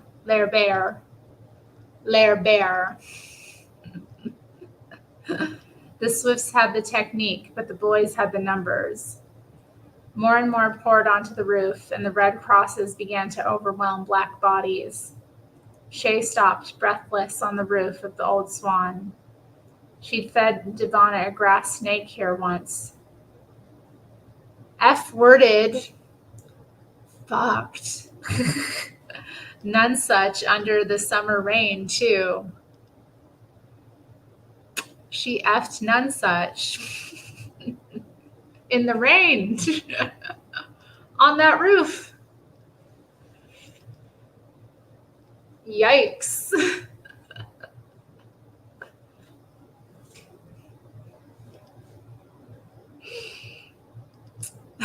Ahead, a battle was being played out onto the roof of Fishmonger's Hall. 10 black shapes surrounded boys with red crosses. Swords met knives, cracks of wood or bone, arms raised and bows drawn back. 3 huge fireworks erupted overhead, and when the third burst, only the boys in red remained. Flash! A boy fitted the stage crown back over his curls, and Shay could hear his laughter even from there. They saw each other at the same time, maybe 30 feet apart, both 100 yards from the bridge. None such tipped his crown and took off towards the river. Shay's feet moved even before she told them to, west towards the lights of the bridge, jumping Woolsey's Lane like it was nothing. She was faster than him. She was stronger than him. He'd leapt to the lane with one hand on his crown, and he came down with a bump before struggling on. His blades followed. They have the bridge. His voice was joyful. It looks unguarded, but they're stationed in the houses a few yards back. Shay used a weather vane to spin her across a half-built roof. She came down cat quiet. None such clapped and shouted, "Show off." The boys were far behind her, but the fireworks would show them the way. None such's blades struggled to keep up with him. Who were his loyalties to? Just to the drama of it all, she thought. She'd find out soon enough. We're going under the bridge. Blank is setting the ropes now.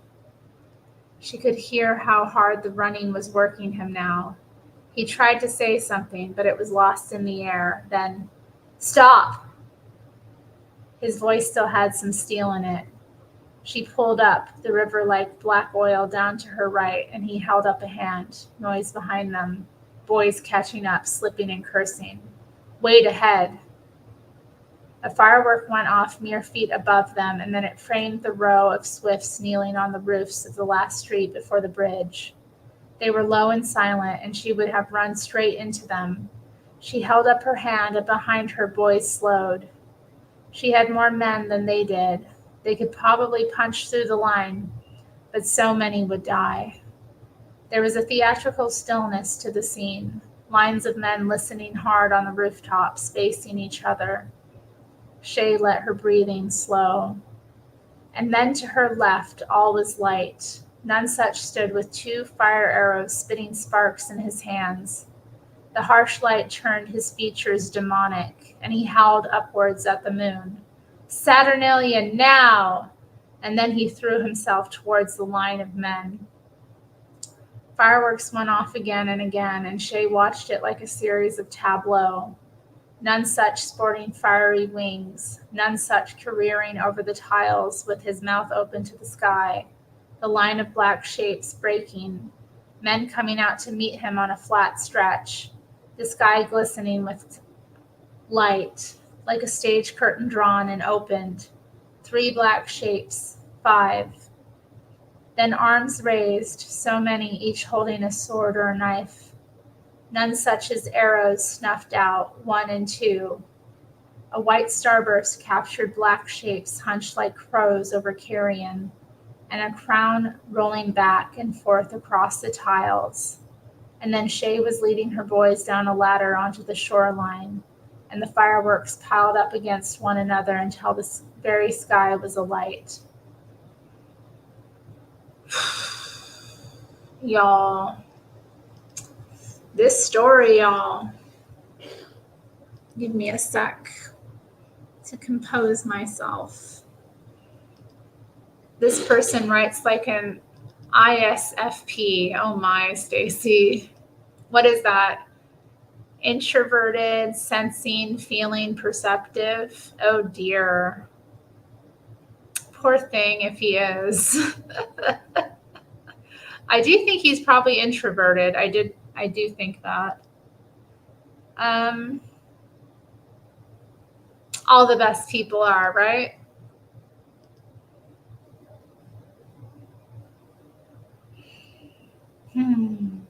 The boat ropes were enormous things, plated monsters thicker than a man's leg. Blank and Shay took the end of the first one as the boys snaked off through the streets, the rope making them look like a giant caterpillar in the distance. They bunched in a darkened alley, and Shay risked a look around the corner. The entrance to the bridge blazed with lanterns, and it looked almost inviting. The gates were open, and no soldiers guarded the entrance. But Shay was sure they were somewhere. She turned back. Hundreds of boys stood with the rope slung over their shoulders, talking in whispers and smoking, as if waiting for curtain up. Nonsuch said they're hiding in the bridge houses. How do we get down to that first stanchion without being shot at? She asked Blank.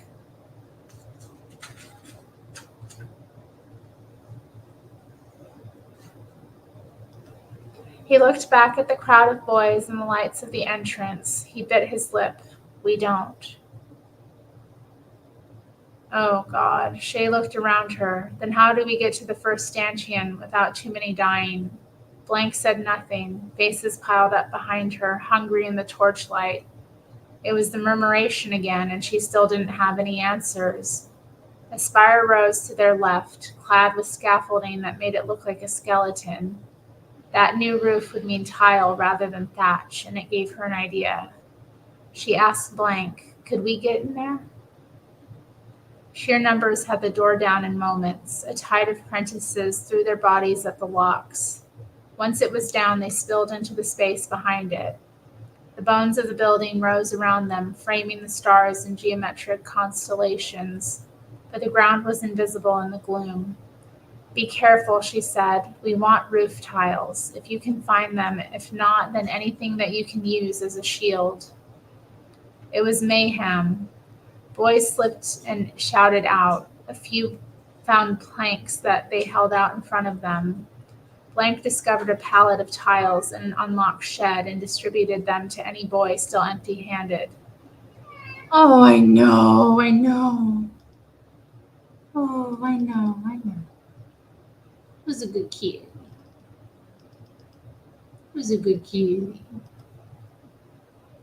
You poor kitty.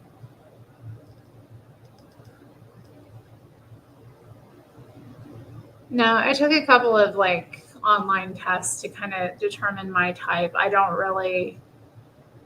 be irritated if they were trying to assess that for work. Like, come on, just let me do my job. You know what I mean? Like, what? You don't need to assess my entire personality like that. Well, I guess it's not really my entire personality, but you know what I mean? It's just like, ugh. You want my birth chart too? Like, what? Whatever. The online tests are silly. I suppose, yeah, most of them are. That's why you gotta take a couple of them.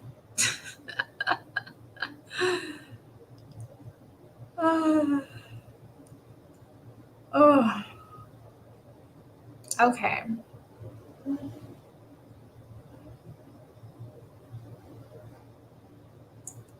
Okay. Blank discovered a pallet of tiles in an unlocked shed and then distributed them to any boy still empty-handed.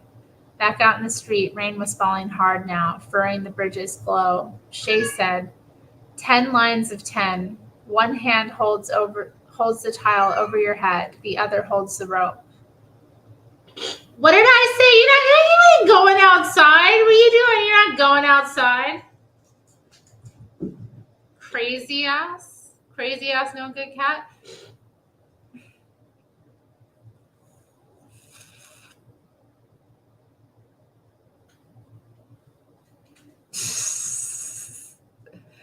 Oh my goodness.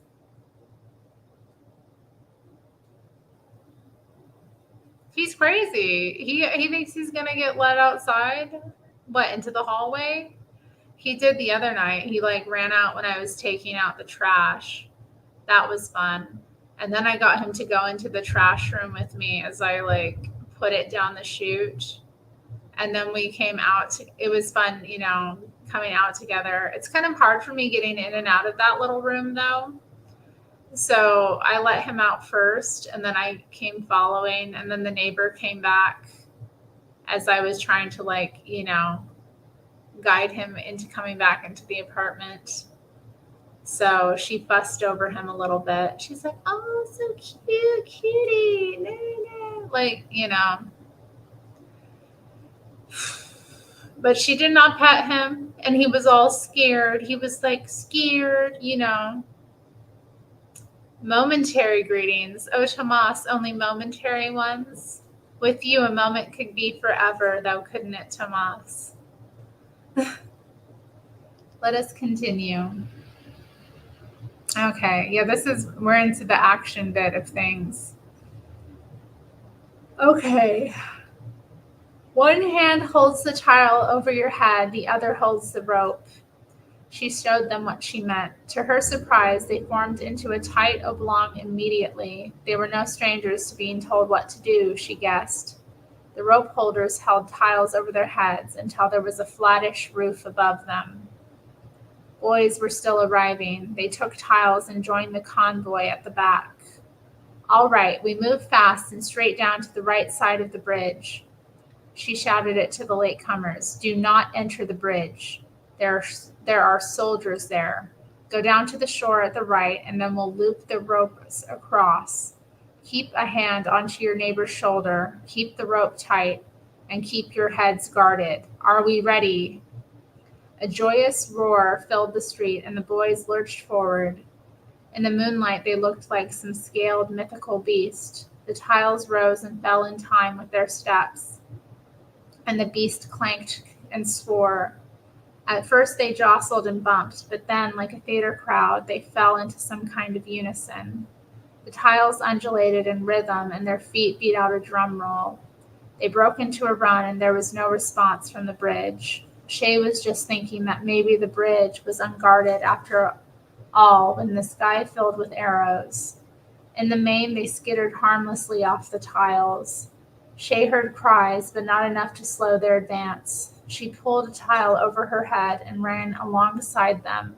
Still, they picked up speed. Shoes clattered on the cobbles. Only yards from the bridge now. She risked the look.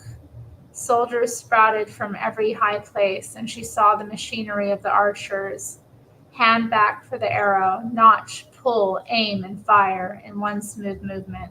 But it didn't stop them. Then an older soldier stepped into the light and yelled something to the troops. The boys ran on, the lights of the bridge reflecting in their rain-soaked tiles. But now the archers fired almost horizontally, aiming solely at the front row. Arrows skidded along the floor or snapped the tiles, but many more reached their target.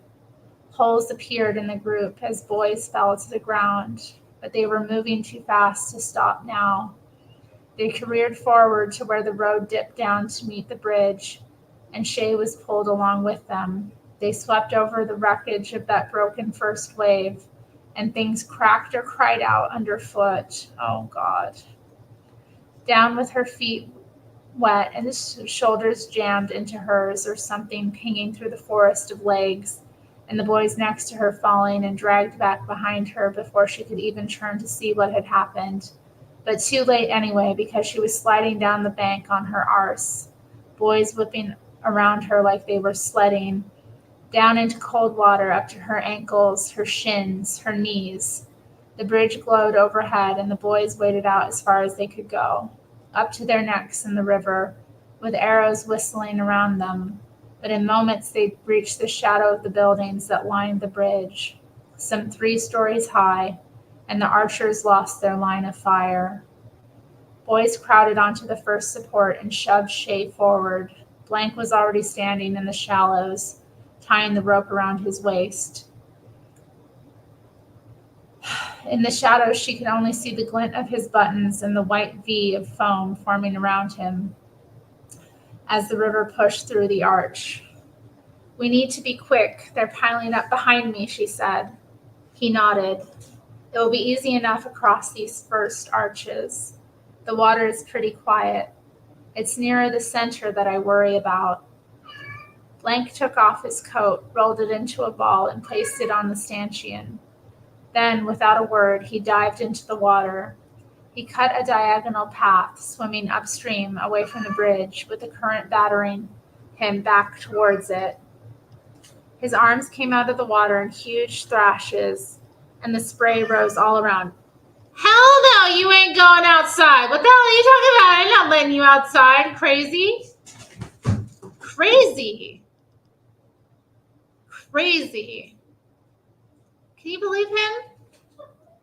You can come be in my lap if you want, but I'm not letting you outside. Why you want so much attention? Why do you want the attention? I'm right here. You want the attention? I'm right here. Look. Come on. Come on. Wait, you know what attention? I know you want attention. Get up here. Come on. Come on. Come on, baby. Come on. Don't be this way. Come on. Come on, sweetie. Come on. Come on. Come on. There we go. That's what I'm talking about. That's what I'm talking about. He's back. Guess who's back? He's back and he's black. You. What's wrong with you? What's wrong with you? What's wrong with you? Why are you so fussy tonight? You being fussy. You fussed. You fussing. Why are you fussing? Why is he fussing? You got nothing to fuss about. You got nothing to fuss about. You heard Hake once took a paddle boat to work. How cool. Samuel, thank you. Samuel with another super chat. Thank you, honey. Oh, that's so sweet.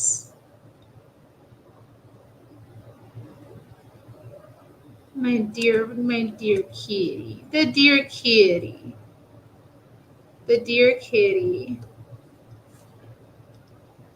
He's a Nero fan, I suppose, which is nice. It's nice to have people being nice in the comments, not no. Oh,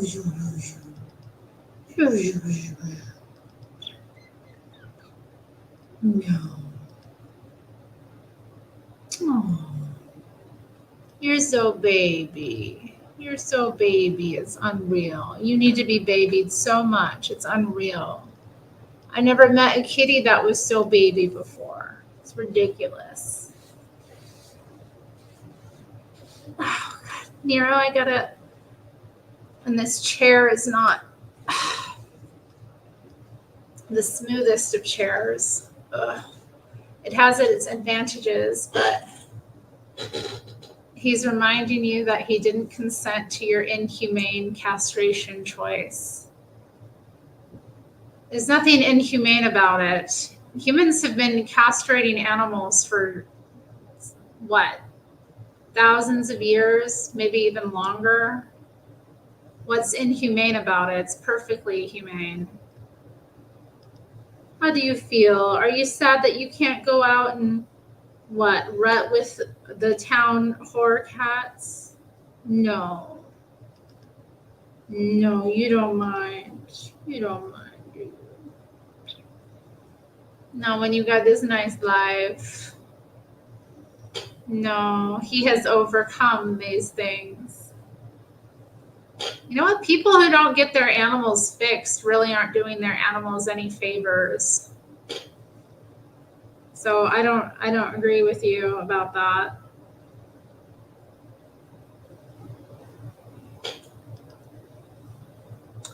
Not a bit.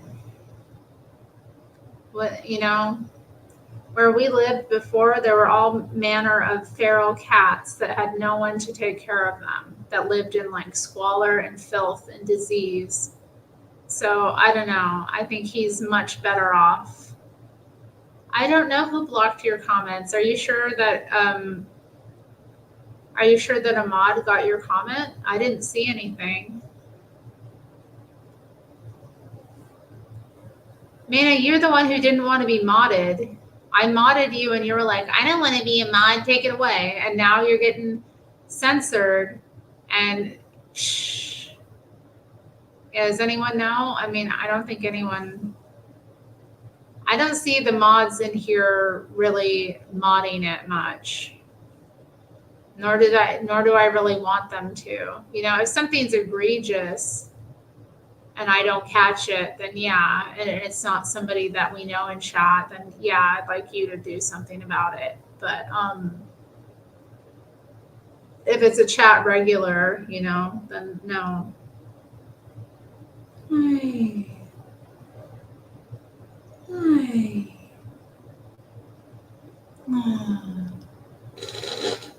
I want to read my book. Why you being so bubbagey? Okay. Let me get this. Okay.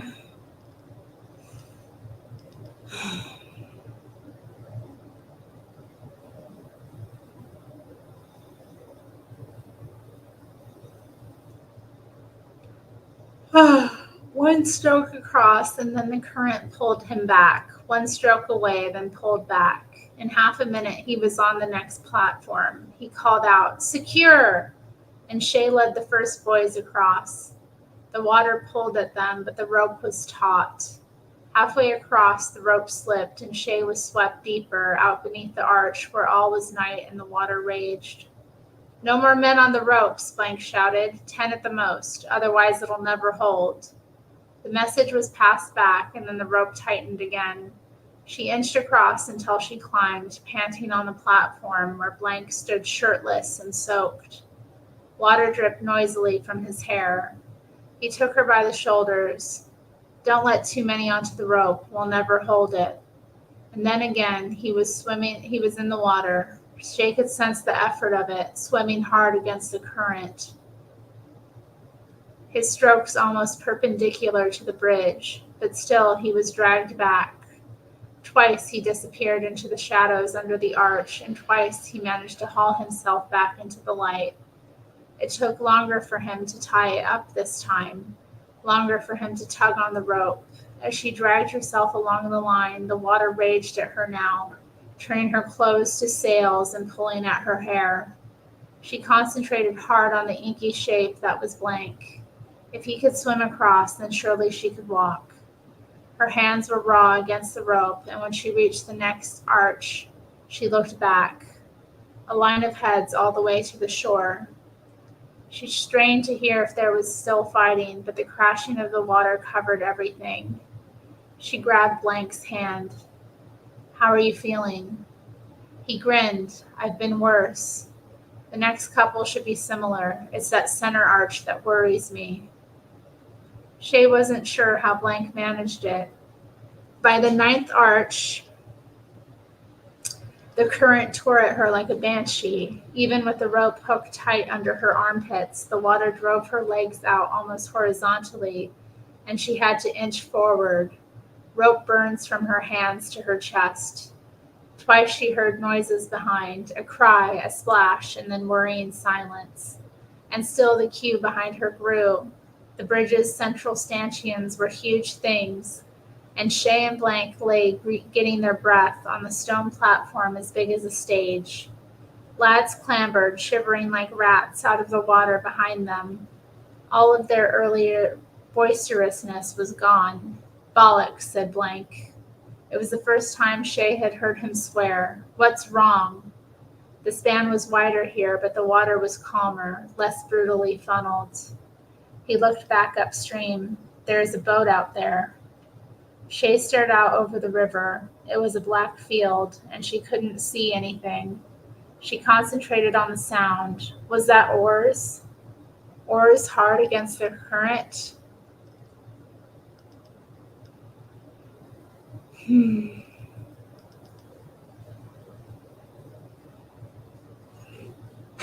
Another knot of boys climbed onto the platform. Nothing to be done but try, I suppose, he said.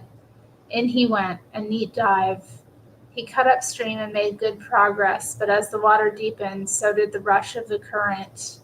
Shay could barely see him, but he slipped back, farther back, until he was level with her. Then behind her, his arms flailing against the great invisible hand of the Thames. And then the rope jerked so tight that she was almost pulled over and down. She went slipping across the stone, hands reaching for anything to hold onto, knees scraping. She was tugged to the edge of the platform, with just blackness behind her, until a Prentice grabbed her by the wrist and pulled her back. It took 4 lads held firm against the rope ring to haul first her and then Blank back to safety. He was sodden and bruised. Blood ran from somewhere in his curls. He coughed up water and laid there. His voice, though, when it came, was a matter of fact. Well, it appears that won't work. Tink. An arrow struck the arch and fell harmlessly to the ground. A boy picked it up. That came from the river. Shay stared back upstream. She could see them now, not the men, but their struggle. Gray spray from 20 oars pulled hard against the tide and the rise and fall of the bow. So bowmen in the water, bowmen on the bridge, and bowmen on the northern shore. Shay was sick to her stomach. The only option left was the water itself, and she doubted if 1 in 10 of the boys could swim. I told you no. What's wrong with you? You were on my lap. We were cuddling. You jumped up, and now you're going over there? Hell no. This is ridiculous. I'm trying to get through this book. Why? Why do you not want me to get through the book? I know it's getting late. Rude. Hey, you're not going to just chill over there. You're not just going to do that. You're going to get back here with me.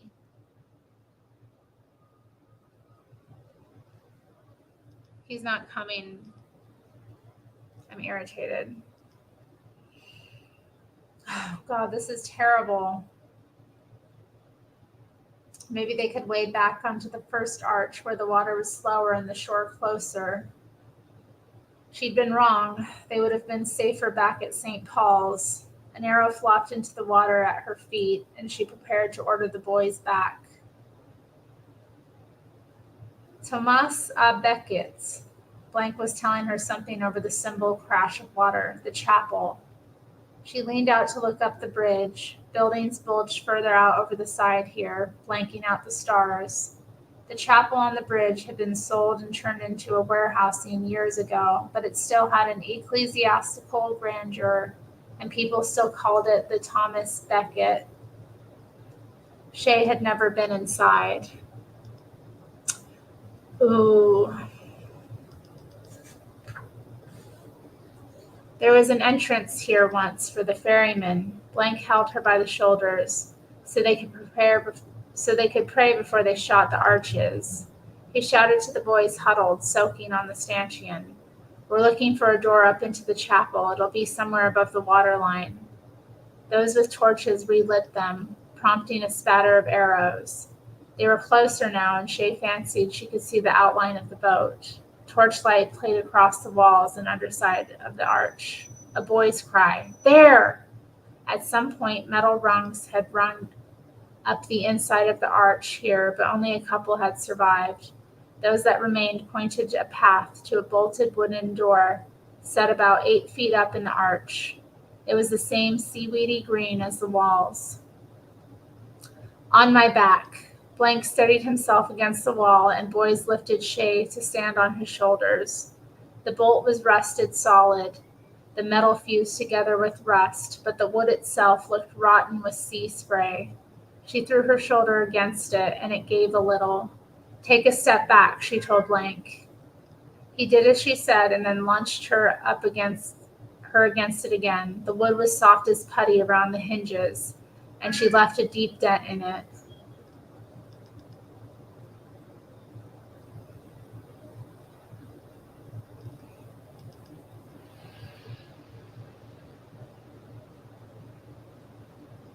Again, 3 more times, her shoulder stinging as she caught it on the hinges, and the wood began to crumble. A hole opened up, and she worked her hand in behind it. A chunk came away, and she dug her fingers in deeper and pulled. Half the door came crashing down, hinges and all, and she threw herself in through the gap. For a moment she hung, half in and half out, and then she tumbled through onto the solid floor. From the ground she kicked the rest of the door out. She could see some dry stone stairs and a handrail of rotted twine. Up she climbed, and it was nearly 10 feet before she found somewhere she could attach her rope, a one-winged stone angel too heavy for her to shift. She tossed the rope back through the hole and shouted, "One at a time. I'll see if there's a way out." The underchapel was a long rectangular hall lined with vaulted ribs that made it feel like being inside Jonah's whale. Prayers would have been said here, hymns sung, but now it was just warehousing for the shop above. It smelled musty and rich with odd undertones, incense perhaps and wet dog. Shay had no torch, so she let her eyes adjust to the dim light. As shapes came into view, Shay crouched and held her breath. At first she thought it was another bear pit. Shaggy creatures stood unmoving as far as she could see. She edged closer, no movement and no sound but the river below. She was inches away when she realized what she was looking at. Furs. Neat rows of Russian furs on wooden mannequins. Blank and the boys were close behind her. They walked in a hush between the mannequins, some stroking the soft pelts as they passed. One whispered, "Good boy," and there was a peal of nervous laughter. Blank put his finger to his lips. They were only feet underneath the bridge itself now. The stairs in the corner must lead to the chapel proper. Above them, the ceiling boards were ill-fitting, and lines of moonlight sliced the gloom. Blank whispered, "Extinguish your torches," and Shay corralled the boys into a long line. "We're looking for a way out of the chapel as close to the southern bank as possible," she said. She tried to sound confident. "Then it's just a short walk to Southwark, end of the bridge." "I told you you ain't going outside. What are you talking about? You ain't going outside. I'm not playing with you right now." "No, hell no. Hell no. What do you think this is? Why are you crying? Why are you being a crybaby?" "No. No. Don't you be knocking things over. Don't you be acting out. Rude."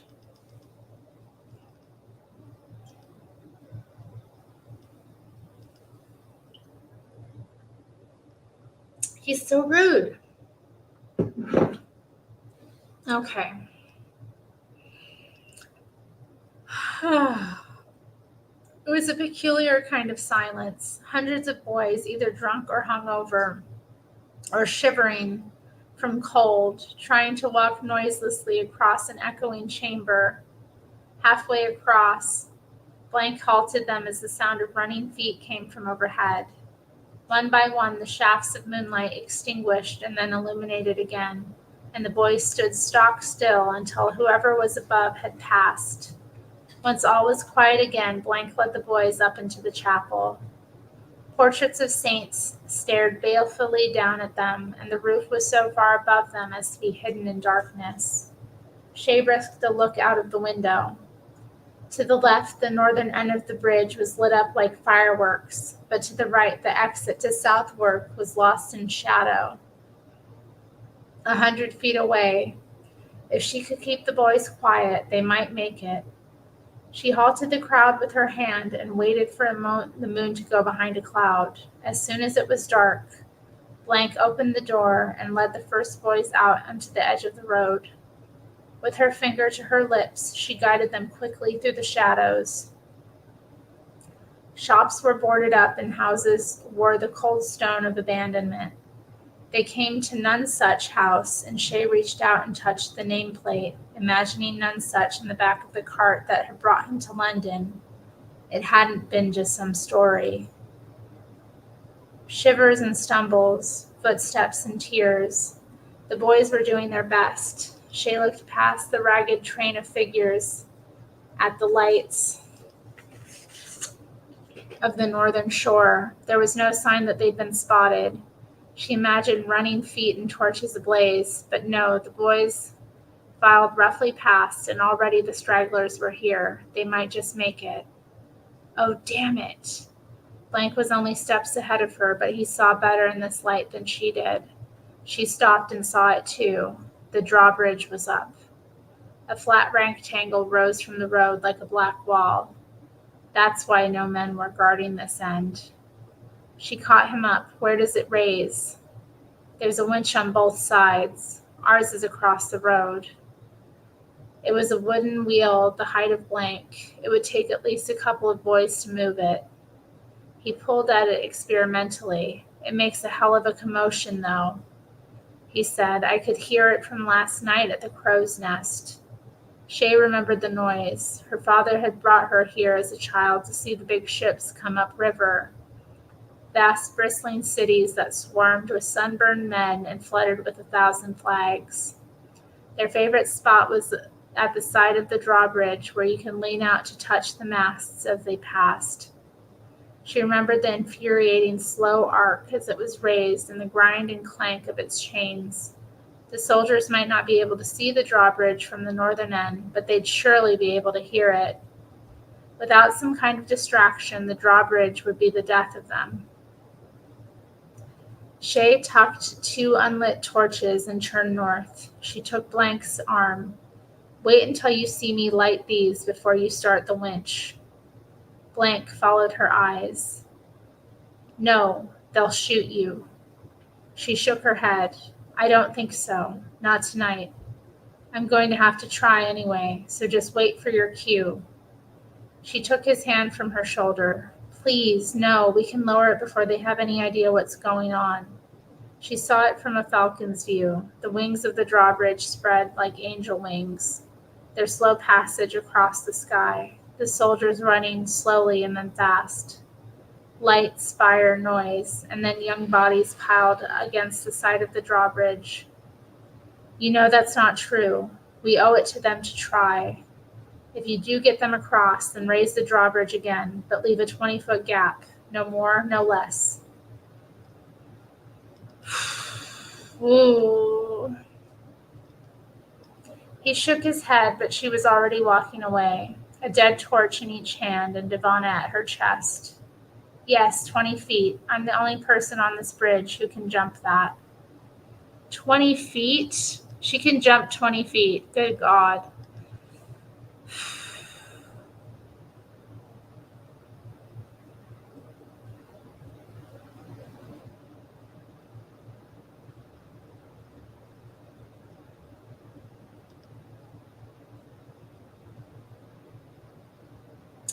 It was oddly peaceful. Shay realized she'd never seen a London street properly dark before, even after curfew. Insomniac's candles peeked from upstairs windows, and bakery ovens lent whole streets a fiery glow.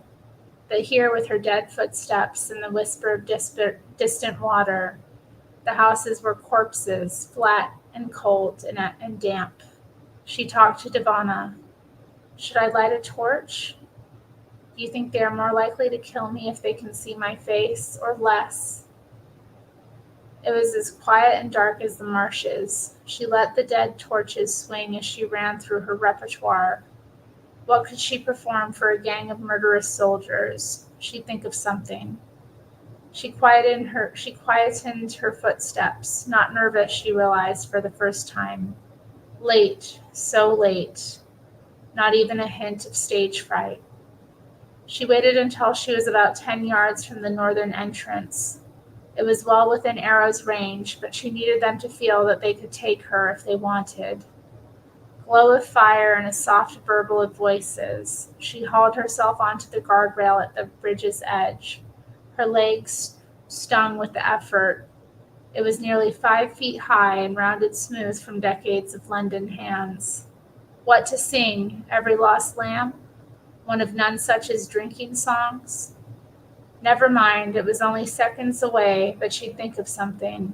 With unsteady hands, she lit one torch and then the other. She held them high so that Blank would see them back near the southern end.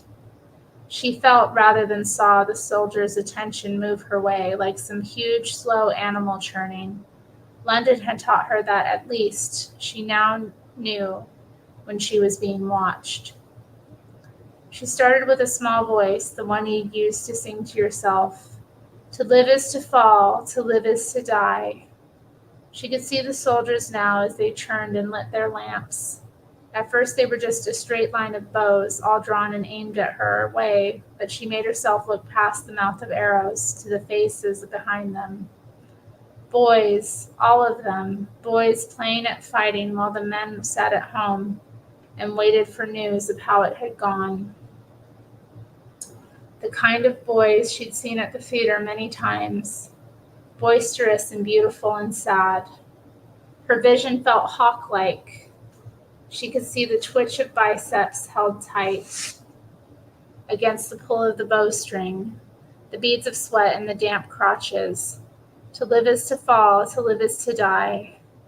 No friendly eyes on her, no Devana above, no Nonesuch below. Trestle and Alouette were God knows where, and Blank was trapped behind her. Instead, faces glared from behind arrows. They're more scared than me, she said to herself, and then as if in answer, a deep thud came from behind her, a noise which she felt through the soles of her feet, the drawbridge.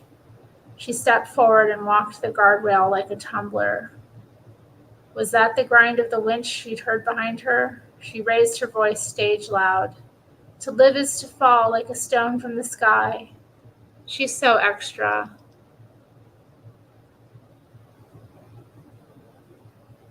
That must have been a fan video. They didn't do an official video for that song. Interesting.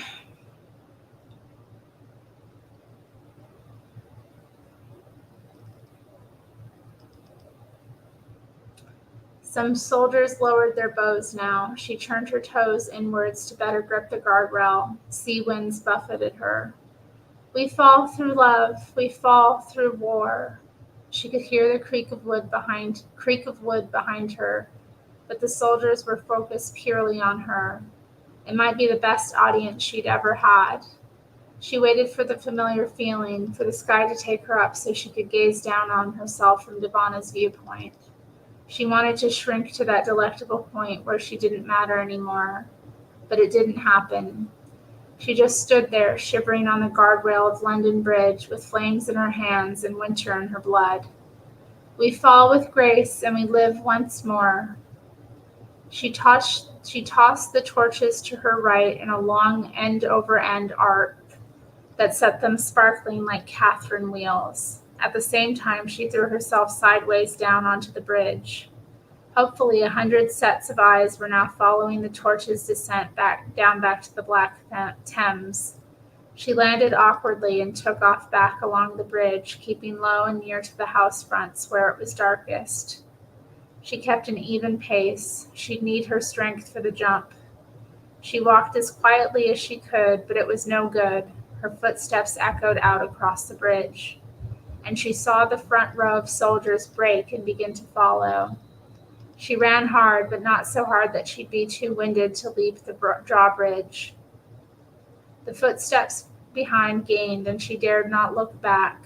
The center of the road was in darkness, but after 20 yards she could see the lights of Southwark ahead. Then her heart sank. The drawbridge was angled steeply upwards, not the kind of gentle slope she might leap from. She heard voices, blank yelling, "You've made the gap too wide, for God's sake, get it lower." Figures worked the draw wheel, and she watched the lip drop another foot, but the pursuers were almost upon her. A final burst of speed, low and hard, up onto the slope of the drawbridge as fast as she'd ever run. Scrambling up, momentum carrying her, bare feet on old wood, up she went, and somewhere on the other side boys were cheering, urging her on, until she was facing the sky at the drawbridge's end and launching herself up at a hopeless angle, twisting in the air and looking down, and then realizing that she wouldn't make it, and it wasn't even close, and the lights of London tumbled all around her, and the cold, dead arms of the Thames rose up gratefully to snatch her from the air.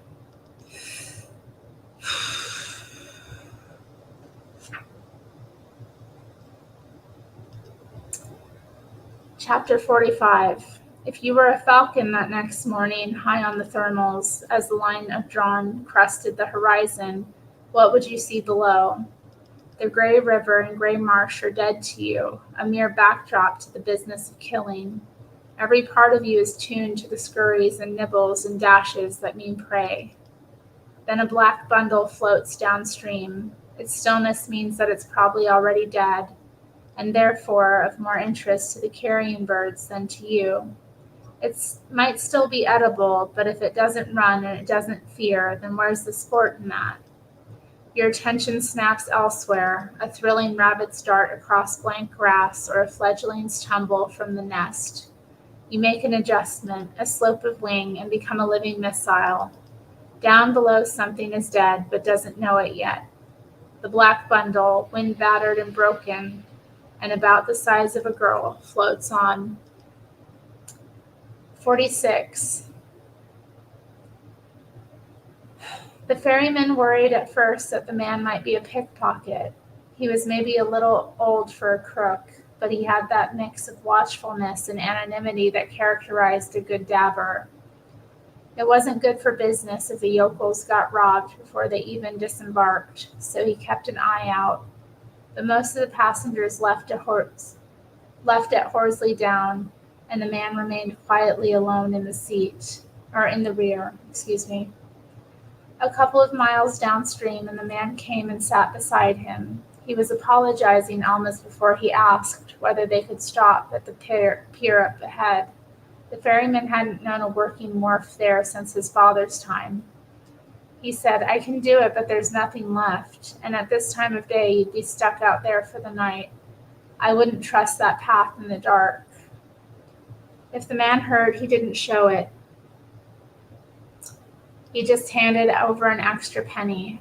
The wharf was rotted right through. He had to jump from support to support with the coffee-muddied Thames waiting beneath, crumbling boards.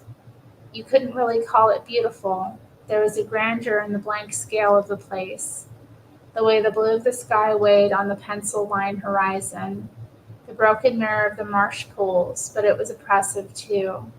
His shoes were soon soaked through and his teeth chattered. He pulled up his collar and made for the wreckage. A path between molding wooden stakes was overgrown, and twice he had to double back to get around trenches of water.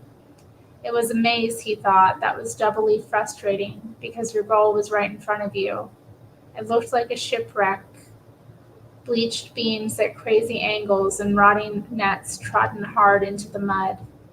Dusk leached color from everything, the sky, the grass, even his hands looked gray. The tree was dead back in his day, and it was dead now, unchanged by decades of wind and rain. He sat beneath its branches. It was cold as stone against his back as he unpacked the bag. His voice was small in this echoless plain. "So, Shay, I'm not sure if this is what you wanted." He crumpled his oldest pictures first and placed them in a hollow near the base of the tree. The drawing showed Shay fresh from London, wild-eyed and wild-haired. The next was her asleep on a channel boat with her arms tied around herself as if she was clutching something. Then later the pictures from Flanders, feeding a sparrow from her hand. Or this one, arms outstretched against the wind and face to the heavens. On and on, drawing after drawing, until he was screwing up the last of them. He didn't look at it, but he didn't have to. He knew that final face better than his own. Worry lines, age lines, and finally, so late, laughter lines, a softness to her that he thought had died in the cocaine cage. Once the pile was built, he took out a jar and tipped the ashes on top. A gray snow covering the pyre's peaks, he placed the skull at the center. Its beak was like a hooked knife, and its deep sockets, even in death, seemed to pull you in. It was the same spoiled white as Birdland's beams until the lowering clouds. And one more day, that's what he'd asked her for. Every day of that last year, one more day to hold his hand and watch the birds. And bless her, she tried. The morning that he'd found that black bundle snagged in the Thames rushes, he'd not expected her to survive that day, let alone decades. One more day, he asked, and she answered, her hand lighter and stiller every time until one day she was gone. The paper took a moment to catch a light, black sputter and then a line of orange racing across the drawing. Was it his imagination, or did the first starling arrive just as the fire started? The bald papers twisted and blackened, as above, so below. The birds came the way she described it to him, in ones and twos, and then all together, like a rainstorm's beginning. The birds are fire, and birds are water, and birds are muscle. No warmth came off the fire, just the threads of smoke that rose now, fanned and funneled and driven into the heavens by 1,000 thoughtless wings. They are a wing, they are a fin, they are a mouth. At one time, he would have got his sketchbook out for a spectacle like this, but now who would he show? One more day was a gift greater than all the treasure and all the holds of all the ships, in all the ports of all the cities, in all the countries of the world. A hand in yours and eyes to see it.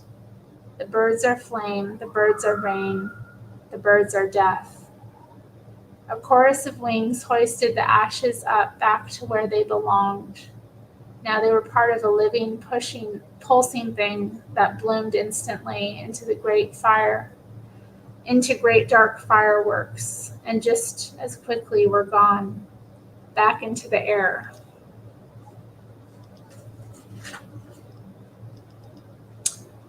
So that's the story.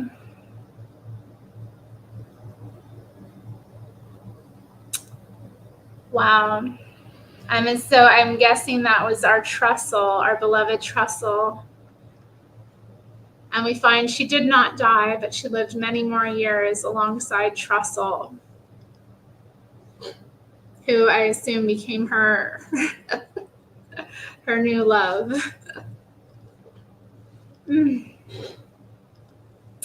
Let's read the acknowledgments. First and last and always, thank you, Anissa. My thanks to two writers whose work I love, Ever Dundas and Mariana Enriquez, who were kind enough to read The Ghost Theater in early drafts. Their thoughts helped mold everything you've just read, and Shay wouldn't be Shay without their insights. To Leo Robson and Johnny Docks for hours of lockdown walks and coffees where I ironed out those annoying last wrinkles, and my brother for his constant support and occasional commiseration too. Oh, interesting. Did anyone go for lockdown walks with close friends? I know I did.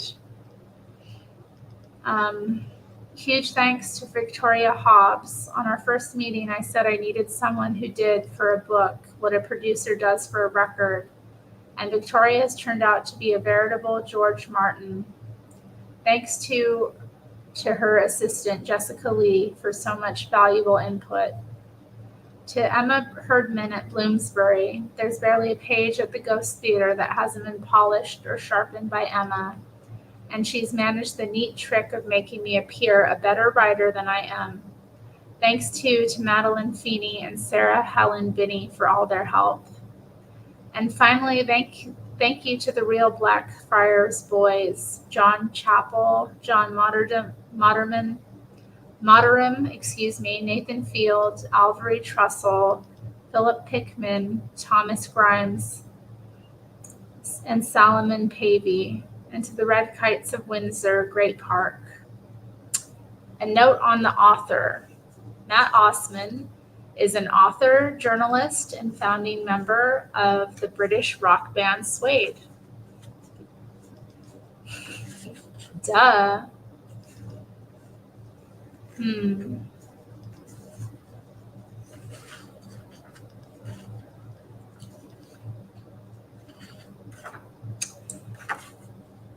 And that's that.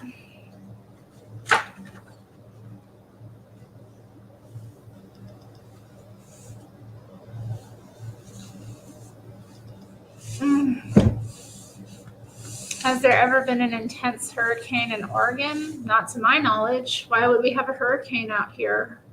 Doesn't make sense. That's not how the Pacific works.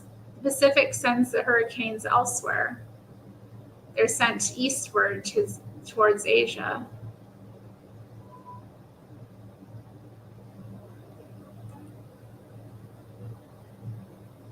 What the hell are you talking about, Mina? What? So rude.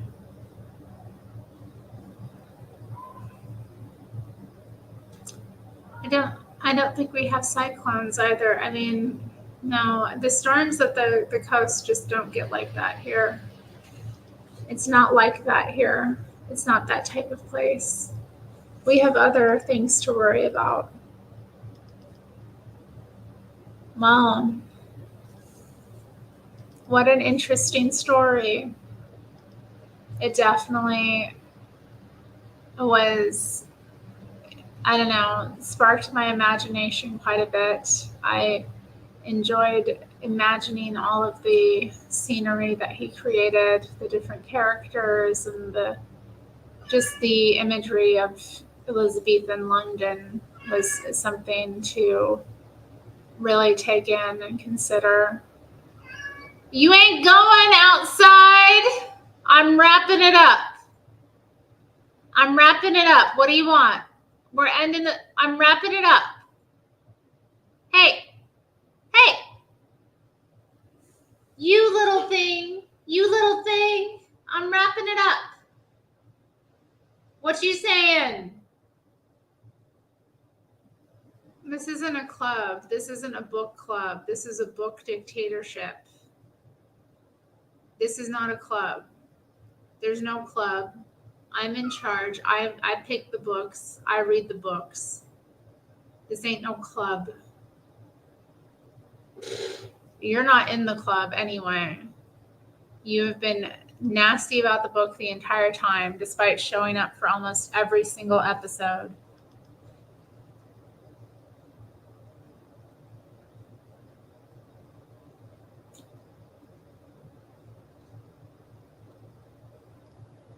There goes my light.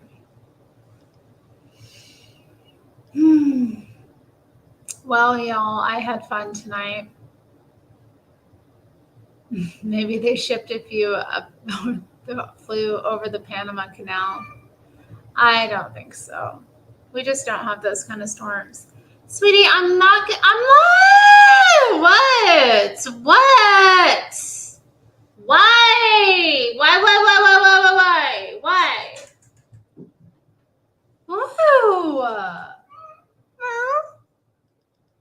Whoa.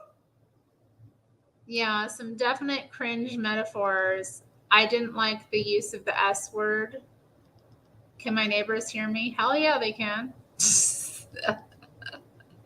And it's not that bad, you know. Oh, you. Why you? You little sweet kitty. I bet they hear him too when he goes at the door and he yells. So it like echoes through the hallways. He knows how to make his voice really loud and obnoxious. Why you? Look, I haven't gotten any complaints about the noise, so it is what it is. I only showed up to support you. Aren't I allowed to say the book is dumb? Everyone thought it was dumb. No, not everyone thought it was dumb. Some people got into it. You're nasty. Yeah.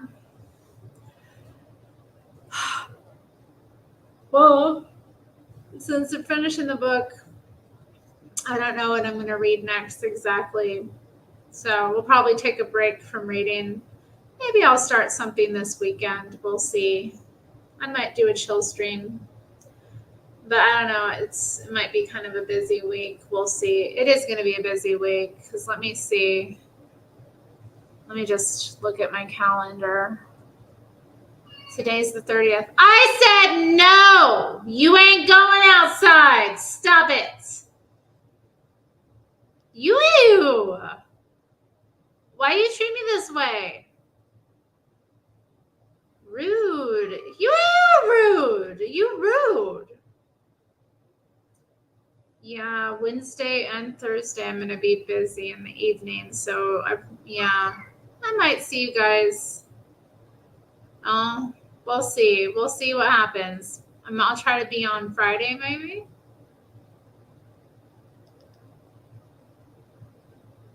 We'll see. I am considering Art of the Deal. I'm going to see if I can find a copy of it at Powell's though. I want to buy it I want to buy it in person maybe. I have read the synopsis of the book and it looks like something I do want to read. So I'm not dating on Wednesday and Thursday. I have some church activities. I have a Bible study, and then my church is starting up a new alpha. Has anyone here done alpha? Any Christians in the chat ever participated in any alpha activities?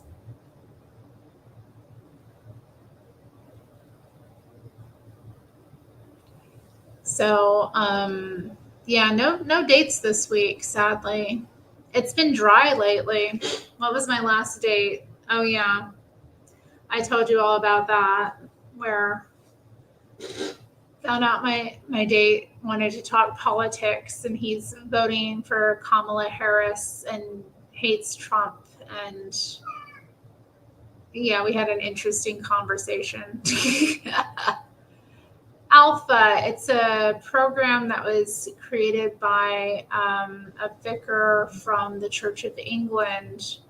It's like a series that you do where it's like a fellowshipping time where you get together and you share a meal and then you sit around and discuss different aspects of Christian faith. I find it really exciting. I participated in one like 2 years ago, and it actually really helped deepen my faith. And I just think it's something to participate in. So I'm going to be attending it.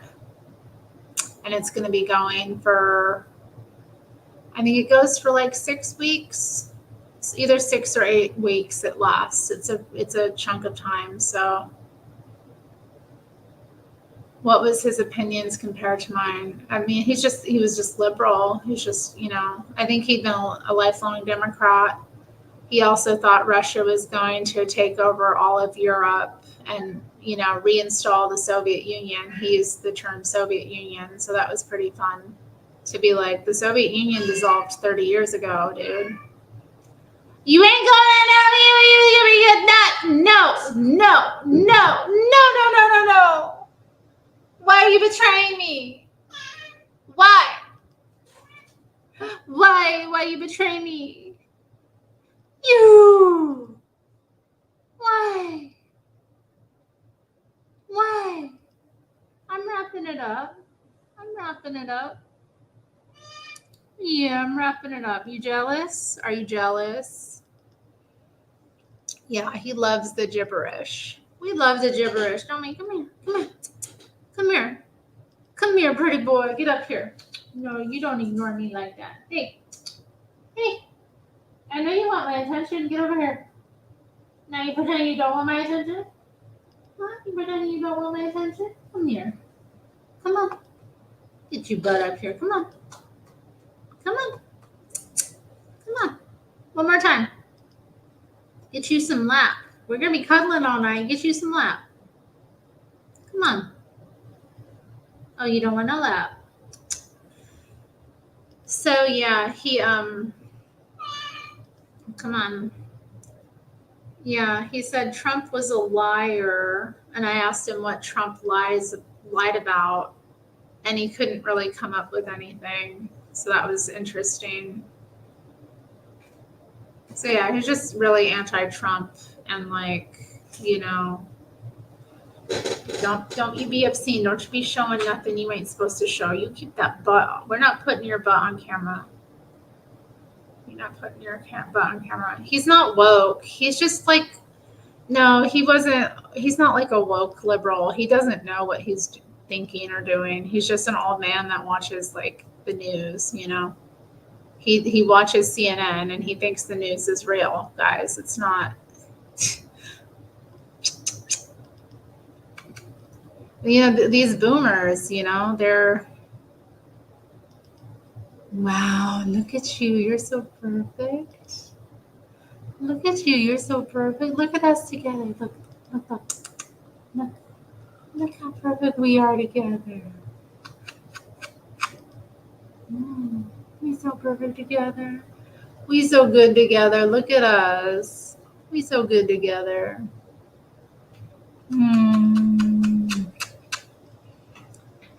It's not S-worddual, but I don't want him putting his butt on camera. It's not about whether it's S-worddual. It's about whether it's decent or not. You know that's not decent. I didn't raise no exhibitionist. Hi, Latine. How you doing? What a good boy. What a good boy. You a good boy? He's like, I might be.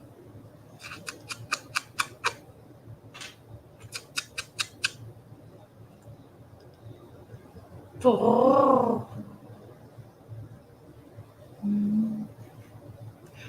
Yeah, so it was awkward. He was like, oh, can we still be friends? Or like, well, he said, I think, yeah, he was like, can we still be friends or something? I was like, I'm not the one with the problem. Something like that. I was like, I'm not the one that's upset. It's so interesting when like, yeah, and it was also interesting to me that he would think I wasn't a conservative. I mean, I don't think I look that conservative, maybe. I mean, I do to a certain degree. Like, I'm flamboyant in some ways and not others. And I have tattoos and stuff. So maybe I look kind of like, I don't know what people think exactly. But like, I just don't know, like,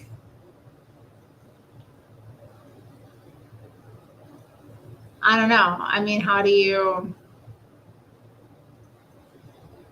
deal with that?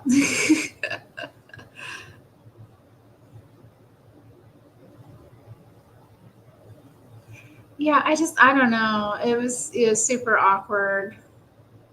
And then I was just like, also, right, exactly. Yeah, I'm conservative, like with a small c, okay? I'm not anybody's puppet. I'm not like a Republican. I'm not like I'm not in a team. I don't have a team mentality. I'm not like on your team. I'm not on your side. I'm an individual. I kind of like judge things for myself. So I'm conservative in like, what my values are as a, just an individual, how I like conduct myself, and what I think is important, and also just in terms of like, I don't know, a lot of different things. It's just, but yeah, it's just interesting. I think there's a large portion of people out here who are Democrats because they've always been Democrats, and you know they're not really up and with all of they're not really aware of like what the social situation is like. They're not working and dealing with like the ramifications of these ideologies, in like the workplace, or just like it just isn't affecting them in the same way. So they don't know exactly how bad it is, I think, to a certain degree. And they hear all of this mess about Trump. And Trump is, I love him, but he does express himself in ways sometimes that is off-putting to like liberals. It just is. Even though he is a liberal himself, like I don't see Trump as a conservative figure really at all. But to them, because he's like harsh in his words and because he's not politically correct, they're very easily triggered by that. And then when you have the news, which they believe is true, they believe that like the news is true for some reason. I don't get it. I've never had that. Like, I've never like watched the news and been like, yeah, I'm getting the story here, but they do for some reason. I don't know if it's a generational thing or what. They watch it regularly and they believe it. And so like if you like watch CNN constantly, like, and that's your source of information, and all you're getting is like this really bad press and all of these people like in hysterics, like, and then you have to think that this person themselves is also like an individual who's probably more emotional than rational anyway, because that's most people. So I'm not judging it, but I was like, I don't think I mean, I don't know that a woman should never be a leader. I don't really think that. I think there are women who are natural leaders. I don't think it's to the extent we see in our country today. But I do think there are women who, for whatever reason, are just iconoclastic, different, gifted, able to command and lead. But I don't think that's Kamala Harris. And I don't think that she's in the position she is in any democratic way. The voters didn't select her. When she ran for president, she didn't get, nobody wanted her. We'll just say that. Joe Biden became chose her as a running mate. And I have my own opinions and theories about that, but whatever. But, the people who are Democrats wanted Joe Biden to be the one running for them. This is just, it's not democratic in any sense. So even if I were inclined to be supportive of that side, I don't like the way that everything was handled. I honestly think I don't like the way that Joe Biden was even treated, honestly. Like, and I'm like, I feel kind of weird even being like, oh, poor Joe Biden, but I really didn't like I just think the whole thing was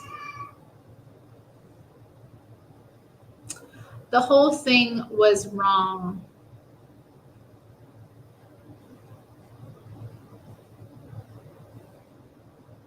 I don't know this one. This is a joke. Thank you for another super chat. Samuel coming in strong. Did you hear you can take Don Lemon out of CNN, but you can't take the CNN out of Don? I wonder if I'm reading this correctly. Oh no. I don't get it. Oh, answer me this, Terry. What did they hate about Trump? Wasn't he just trying to help the USA? I mean, I don't know. Like I asked, I was like, why is he a liar? Oh, he's lied about so many things. I'm like, well, like what, for example? Nothing. He's like, I don't know anything off my head, but I can give you examples. Well, it's been a few weeks since this event occurred, and let me tell you, I have not heard from him about like what Trump has lied about. So it remains to be seen. And this isn't somebody that I'm going to bump into him in the future. So we'll see, we'll see.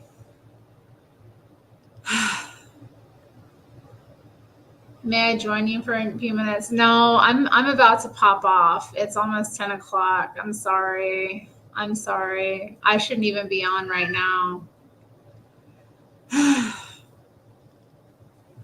Soon, Latine. It may be Friday. Oh, I did see that. That was good. I saw that they did that. Matt Walsh is a very good troll.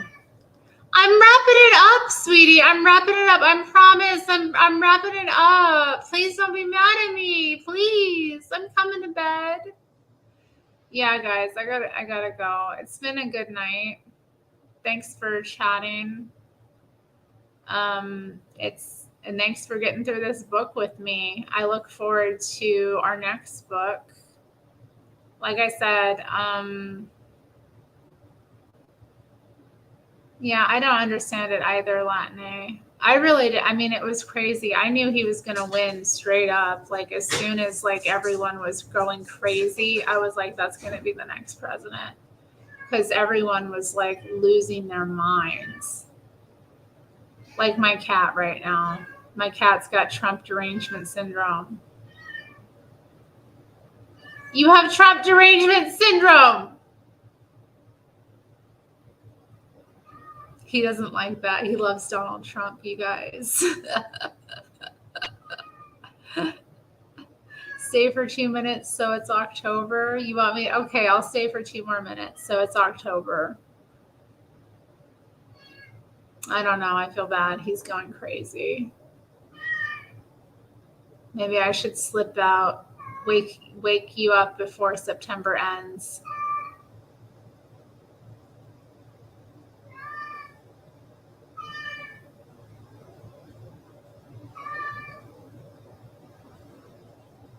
My poor kitty. He hates when I'm up late. Like I am up late tonight. I should have, but I wanted to finish the book. So it is what it is.